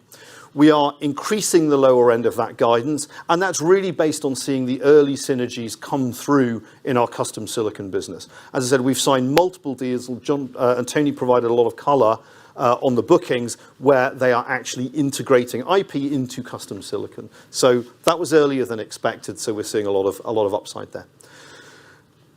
To repeat, we do not have any revenues from Banias. We do not expect any from the group, the Connectivity Products Group, until 2024. So the raise from 325 to 340 is strength really that we're seeing through the custom silicon piece leveraging our IP. In terms of adjusted EBITDA margin, by adjusted, it's after stock-based comp, it's after one-time M&A fees. What we've done is updated what we said post-Open 5. So post-Open 5, we were targeting and guiding to 32 to 36%. That is now 25%. The primary impact of that is the additional cost we've taken on in connectivity products, which we won't see in terms of revenue till 2024. We do expect to expense some investment. As you might know, under IAS 38, you expense when a project reaches a phase of technical and commercial feasibility. I think it's safe to say we would not have spent $240 million on that acquisition had it not reached a fairly advanced stage of technology and commercial feasibility. So we're working through that with the auditors, and we expect to expense some of that. We're also seeing a smaller effect, that we're seeing some mix shift within what we've acquired in the custom silicon piece, where there's some lower margin businesses really performed very strongly. We have a bunch of initiatives to improve margins in some of the businesses that in some of the products and projects we've inherited with that custom silicon piece. But it's primarily the impact of Banias that we're seeing here. What that means for 2023, if you look at the midpoint of that range, is approximately 87 million in adjusted EBITDA. And again, what was low single-digit CapEx as a percentage of sales is now around 12%. That's reflecting the investment to make in our own products for that long tail of monetization from 2024 and beyond. As we look to the medium term, we've set out some 2025 targets. The 500 million should be at least, we expect to reach that run rate by the end of 2024, as John mentioned. And to give a little bit more color on that 500 million, we expect about half of that business to be in license and NRE, and about half of it to be in royalties and silicon by that time. And just to put this in context, as we've previously said, a leading or bleeding edge design in custom silicon could be a $50 million deal, recognized over 2 years. So there's a lot of potential upside, we hope, if we execute according to plan. When we then look at gross margin, our blended gross margin is around 60%. We achieve well north of 90% gross margins in the IP business. We've already indicated we would expect in the medium term to achieve over 60% gross margins in connectivity products. But there's a mix of gross margins that are a bit lower than that average that we've acquired as part of the custom silicon. We have a whole bunch of initiatives to increase those margins over 2023. But on a blended basis, around 60%, which benchmarked against the industry is a very respectable number. OPEX as a percentage of sales, as we indicated on the prior page, around 30%. About 20% of that in the medium term will be R&D. So if you take the 500 million that we will exit 2024 on a run rate and apply these numbers, you get to about 150 million of adjusted EBITDA. And steady state, we'd expect, assuming a really good release of products on Connectivity Product Group, we'd expect about 10% CapEx as a percentage of sales. So, key takeaways other than the fact we're not doing any M&A is what we've done is deploy the IPO proceeds to really find ways to leverage our core competence to grow the business much more profitably and increase our absolute earnings very, very dramatically, multiplying the TAM by tenfold. We have what we need to win. We don't need to buy any more pieces. We have it. What we need to do is focus on execution, focus on cost control. And as I said, focus on managing our balance sheet in the most effective way. With that note, I think it's Q&A. Yeah, just please guys, you join sitting on stage. John.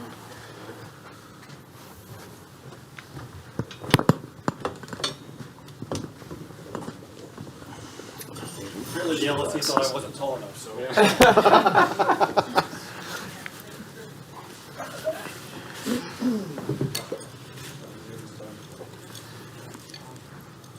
So I've got a few. First one, I want to kind of maybe circle back to the previous set of slides and discussions and talk a little bit about TAM calculations, because you give us a lot of TAM calculations, which are great. But you know very well is that getting TAM right in this industry is quite difficult because a lot of the stuff that's going on is internalized.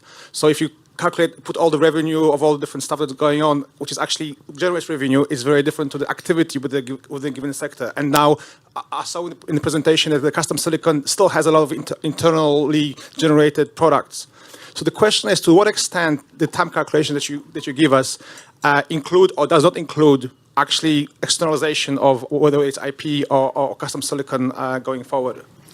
So that's the first question. Second question is for Daniel regarding the cash flow profile that you gave us. You gave us CapEx, which is great, but I would like to know a little bit more about net working capital, because historically there's been a bit of a drag on your business. Now with Open5 in place and Banyas and so on, what kind of profile should we be expecting, well, this year and going forward? And then another cheeky one to the Open5 gentlemen. So about a year ago, you were a designer, which was a part of a top of class IP provider, and things weren't working very well. Now you're part of a top of the class IP provider, and things are expected to fire on all cylinders. So can you please tell me what was wrong with Sci5 that made it not as good a combination as it is with alphawave now? Thank you. Here, let me take the first one in terms of TAM estimation. So typically what we do, especially when we publish TAMs, is it's always a combination of working with leading market research companies. And for each of our business groups, we work with various leaders. For IP, it's IP Nest. For the optoelectronics business, it's Light County. And for custom silicon, it's Semico.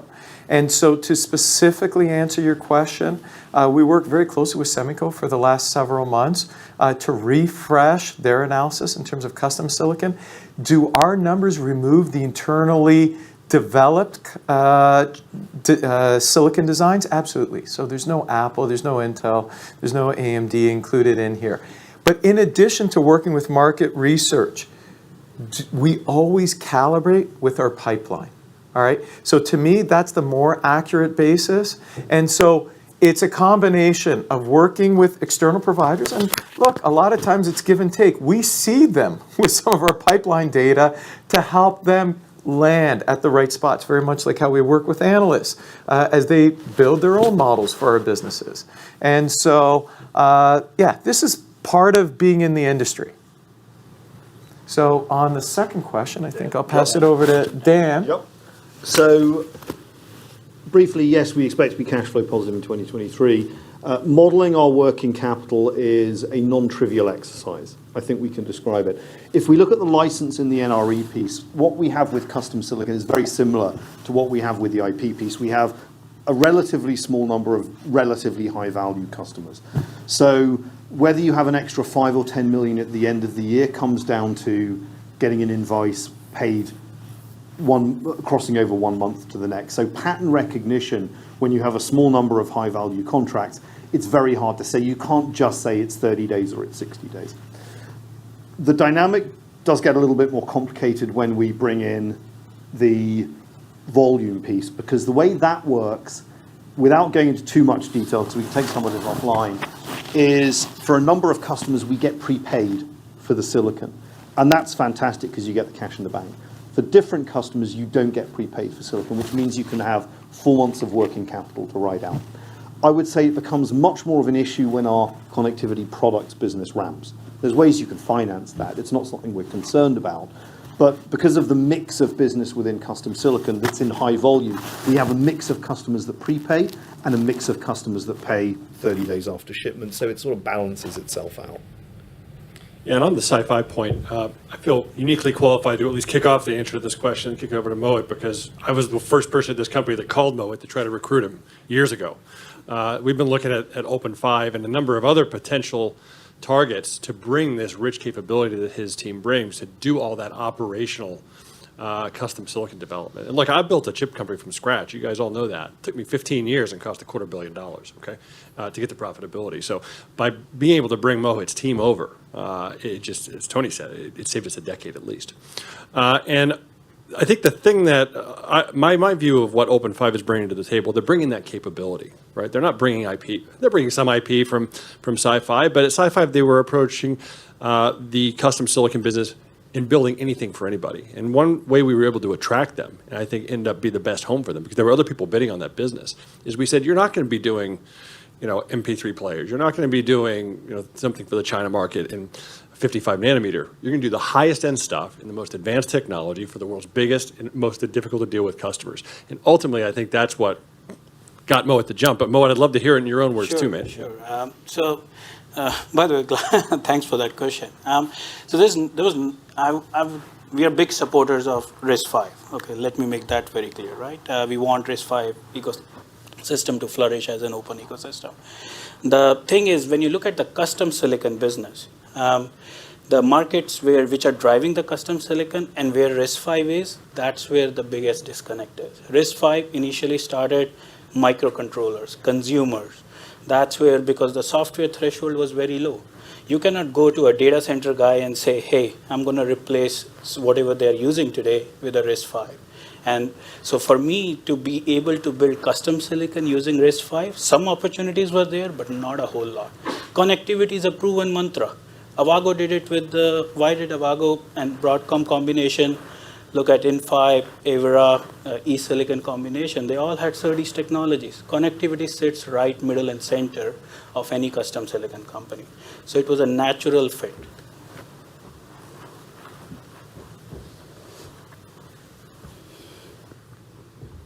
Hi, a few questions. One is on Mohit's presentation. You said 14.5 million units shipped in 2022. So sort of back of the envelope, that'll put your ASP in a single-digit dollar value. And, No, remember, we've only, first of all, we've not reported any revenue from the custom silicon group. And secondly, the bookings are new bookings. It's not based on those units shipped, okay? So the bookings that you see in our Q4, very important that you understand this, are for new designs that will be starting, that will be translating to revenue next year and the year beyond. So I don't see how you can make that connection. 14.5 million units is cumulative. Sorry? 14.5 million units is cumulative from January of 2022 to December of 2022. alphawave acquired Open5 on September 2022. And we've not reported any revenue. No, but I'm looking at it from a point of view of a question that was asked earlier, which is like, without Open5, your revenue, let's say, was running at 210 million-ish, 220, and then it's 340. So, I mean, and that's for next year. So you got a run rate which is somewhere lower than that. So won't that be a correct way of looking at it? Or that No, we've had people try to back into that same math. We didn't report on what the Open5 revenue was when we bought the business, because we didn't buy a standalone business. Didn't have audited financials, right? It was a carve out from Sci-Fi. So I think you'd be drawing the wrong conclusions there. Okay. Okay, let me just rephrase the question. They have talked about, before Open5, ASPs on chiplets of $70, $100. And I would assume, whichever way this calculation goes, that your ASP is well below that. So would it be fair to assume that you can get up to those kind of, or is there a significant step up in ASPs as you reorient? We have a varied mix of silicon shipping out, right? It's not, you can't average it out that way. We have parts which are shipping actually a few $100s today. There are parts, which are in $20, $30, right? So it's a widespread. When you put on top the quantities, you get a very blended, but it's definitely not that we are shipping a single digit ASPs of quantity. So Gennaro, I think you are correct in the conclusion that with these types of ASPs, if we do a full year with this type of run rate, can we do a significant amount of business next year through silicon? Yeah, absolutely. Absolutely. No doubt. And then just from a previous, earlier presentations, you put up on a slide that 40% of your revenue was from your top 3 customers.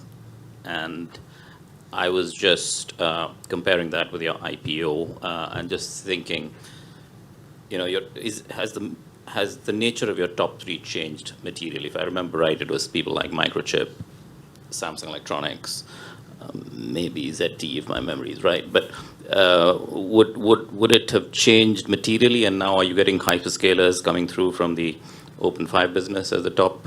Dan, unless you know the answer off the top of your head, I'd like to take that offline, but I think the answer to that question from when we met with you last time was the top three had completely changed since the IPO. Yeah. So the challenge we have in this business is, again, going back to my comments at the beginning, there aren't thousands of customers. So we're always going to have more concentration than some consumer electronics company that sells to 2,000 customers.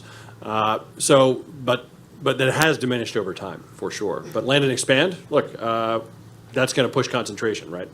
If we get the world's largest hyperscaler and the second biggest and the third biggest, we want a lot of design wins there. So if those three customers end up making up 40% of the revenue, we're in a good spot. So are they hyperscalers in the top three in that 40% right now? No.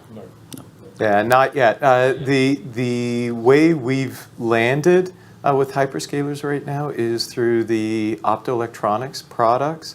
That will need some time to ramp. There are also IP customers, but they're not top three today. The other colour I would add to that, Janardan, is it goes back to the point that when you're doing licensing and NRE deals, let's say you sign a 10 million deal on the 1st of January and you finish executing on the 31st of December, you've got 10 million for that customer in 1 year. So the top three can get skewed quite easily because of that dynamic. Once we layer on the volume silicon business, everything starts to become a little bit more stable because we've got another source of revenue. And just smaller questions. One, it's on your competitive dynamic versus Marvell and Broadcom, which has been much discussed. But I was just looking at it from the angle of, you get an insight into TSMC's, let's say, 2-nanometer process quite early, because you are working with them on the IP side, presumably before TSMC opens it up to the broad market like Apple or NVIDIA in terms of them being able to design a chip on that. Does that give you an advantage in terms of being quicker to market with a 2-nanometer chip than? Yeah, I mean, I'll let Tony owns the TSMC relationship, so I'll let him comment on that. But I'll say at a high level, having had a whole career in this space with TSMC, yeah, absolutely. IP providers have to get access to this technology way before anyone's going to have a design win because the IP has to be ready. And the first companies that get access to the technology are the flagship IP customers and the EDA customers EDA providers. So it's Cadence, Synopsys, people like us, people like ARM that do some of the cell libraries.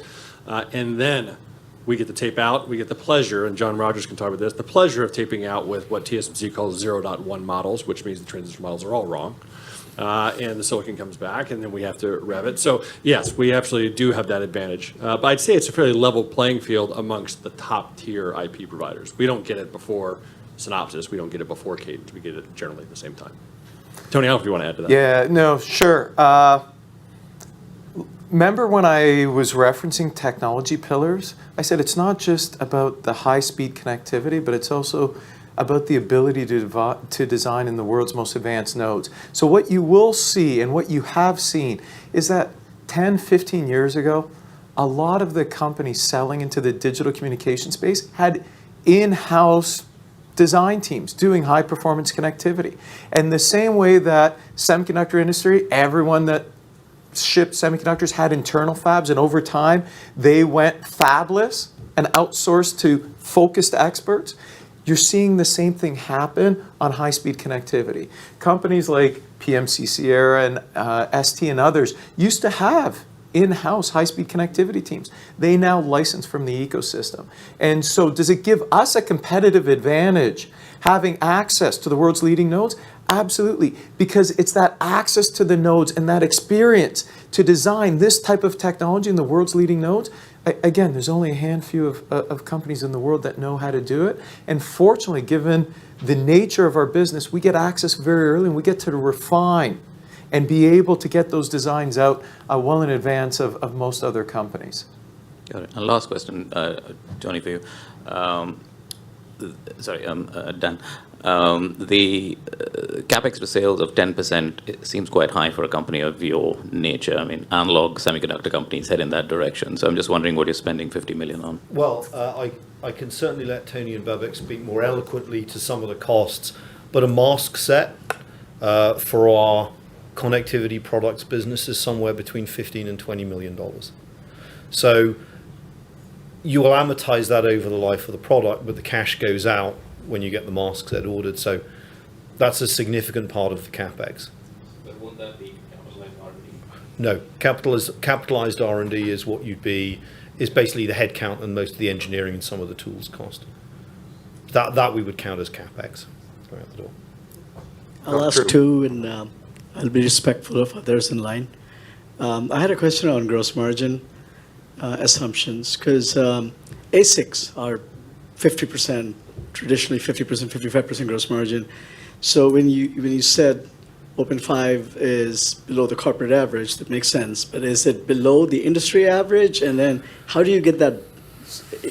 Just kind of help me understand that. So, look, I'd say 50 to 55% is the norm for high-end communication ASICs. Remember, Open5, given its lineage through Sci-Fi, was doing ASICs from IoT consumer all the way up through. So it's a range of gross margins. Some of them are in the 20 to 30% range for IoT and consumer, which I think is about market average there. Some of the business is 50% plus gross margins, specifically in infrastructure. And so as we focus the business, we will be changing the mix of products. Some legacy products will be lower margin, but over time will be replaced with products that will be comparable in industry norm for our target market. Makes sense. And then Mohit, one for you. Just give us a context, a frame of reference, 14 million, and that had, as Tony just said, had more consumer. And I haven't thought, I've been covering ASIC companies for a while. I'm just trying to, in terms of market share, where does that put you? And I'm not counting the high runners. Where would the 14 million number put you? Thank you. Okay. By million of units, it's very hard to say, roughly. But if you look at some of the equivalent ASIC suppliers in the ASIC space, it'll put us around at 10-12% of the market share. Thank you. Yeah, hi. Actually, Mohit, since we are on you, I mean, one of the things as a manufacturing semiconductor company, particularly doing these high-end ASICs, is testing and product engineering at the end of the process as such. And testing is hugely expensive for these very high-end chips. I mean, is this CapEx that you're talking about, Dan, are you going to be buying the testers, or are you going to be outsourcing that as such? Because very highly specialized chips require their own testers in many cases, and that is a very dangerous part of the equation. The second question I have, again, associated with this CapEx, and the earlier response was the NRE, the cost of the masks. I mean, doesn't that come into the 50 million that you take up front? If this mask is going to cost 25 million or 20 million, I mean, this better come up from the customer straight away, because otherwise this is a huge cost to you. Sure. Well, I'll take the second question first. For custom silicon, absolutely. The customer pays for the mask. For our own product, we pay for the mask. So what we're talking about is the 2023 investment. It was the missing grey ball in the bottom left. It's we're paying for that development for our own product. Okay. So I think like Dan said, so when we work with customers, right, these NREs are typically constitute of the mask cost, right? We cannot, because it's their driven design. It's tied to that customer. So mask cost, manufacturing costs are paid by them. What we bring in is the engineering, the IP, the whole expertise that gives us the leverage. So those are bundled in with the manufacturing and mask cost. So there's no capex which comes along with it. I think you had the testers, yes. So we don't own testers today. Now, good thing is there's a good ecosystem out there today, right, where you can just leverage test times. And what we do is we book in advance all the way 6-9 months our test times. So what we have is a nice combination we have developed over the years. We have onshore tester access in Silicon Valley, because that gives a big advantage to our customers. We bring it up there, their engineer sets, our test engineer sets, boom, the silicon goes out. Once it hits a mature state, we offshore it to Taiwan and other countries in Asia Pacific and run it from there at the test houses. And Sandeep, just to add, that's for the custom silicon group. As everyone saw today when Babak was speaking, he's quite eloquent, quite charming. For our connectivity products, he's negotiated for us 2 years worth of free lease to full-time dedicated testers for our own products. But even in my previous life, we had a blend, right? Where we had some tester infrastructure, but it wasn't 100% of the portfolio. We leveraged external. But very often you see, I mean, companies in development have their own testers, but then, for production they outsource. So that's why I was just worried. Always. Yeah. Always. Because what we do, those complex test structures you need that sometimes maybe drives in-house testing, if you build the technology, and it's mostly the connectivity technology that drives the complexity, you can integrate that within the silicon and get all the testing done using standard testers. And that's a key part of designing connectivity for high volume manufacture. Trust me, none of our IP customers would tolerate having to build and test their products using these custom test infrastructures. You have to absorb that into the silicon. Can I finish that one off? I think the simple answer to your question, no. You should not model any CapEx for acquisition of testers into our model for the foreseeable future. Last one, just kind of related to maybe many things we talk about. So testing chiplets. For what I understand, that's a very unique problem that is not really solved by industry as such. How much of a problem will it going to be in terms of the ramp up, not for the industry as a whole, but also for your products? So, extremely insightful question, and I was trying to allude to it simply for the general audience when I said that over the next 5 years, I don't see an ecosystem for just buying or for selling chiplets and having customers assemble it together, and it's mostly because of this phenomenon. How do you test different chiplets from different vendors? There's no standard approach. There's no software tools that makes it identical for everyone. And that's where we've developed and shipped already test methodologies. And so rather than sell chiplets as a standard product that's not ready to plug and play with everyone else, we can deliver this test methodology with our chiplets as part of our custom silicon offering, and thus enable others to leverage and benefit from chiplets without having to establish this methodology. Only Apple, AMD, Intel,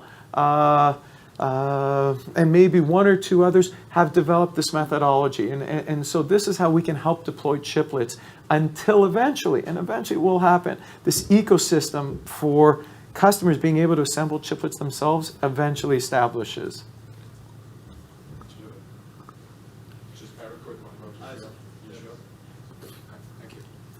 Just one final word. Yeah, no, look, so thank you everyone for being so patient through this talk. I think, and I hope for everyone, getting access to the leaders that have stood behind John and Dan and myself up to now has been useful. And you should expect to hear more from them as part of our business updates moving forward, because they're the ones that are close to the customers. They're the ones on the front lines delivering the products to the end customers.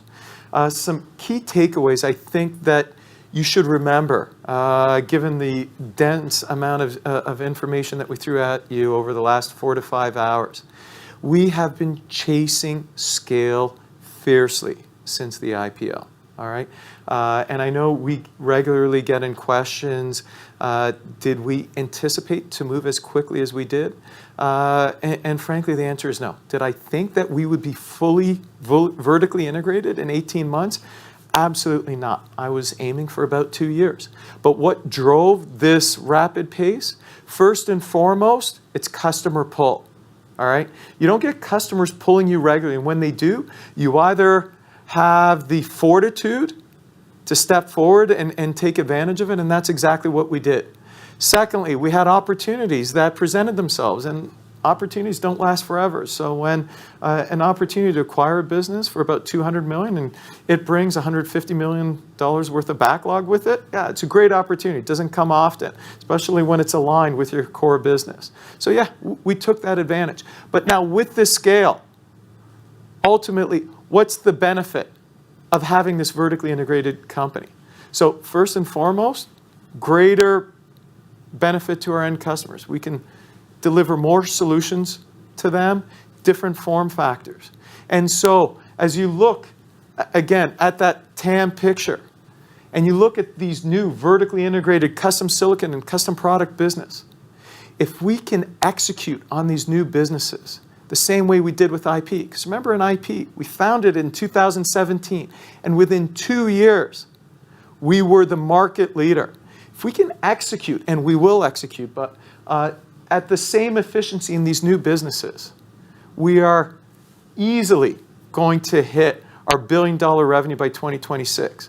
So from an investment thesis perspective, given where we're trading today, is it a no-brainer to come into the book for alphawave?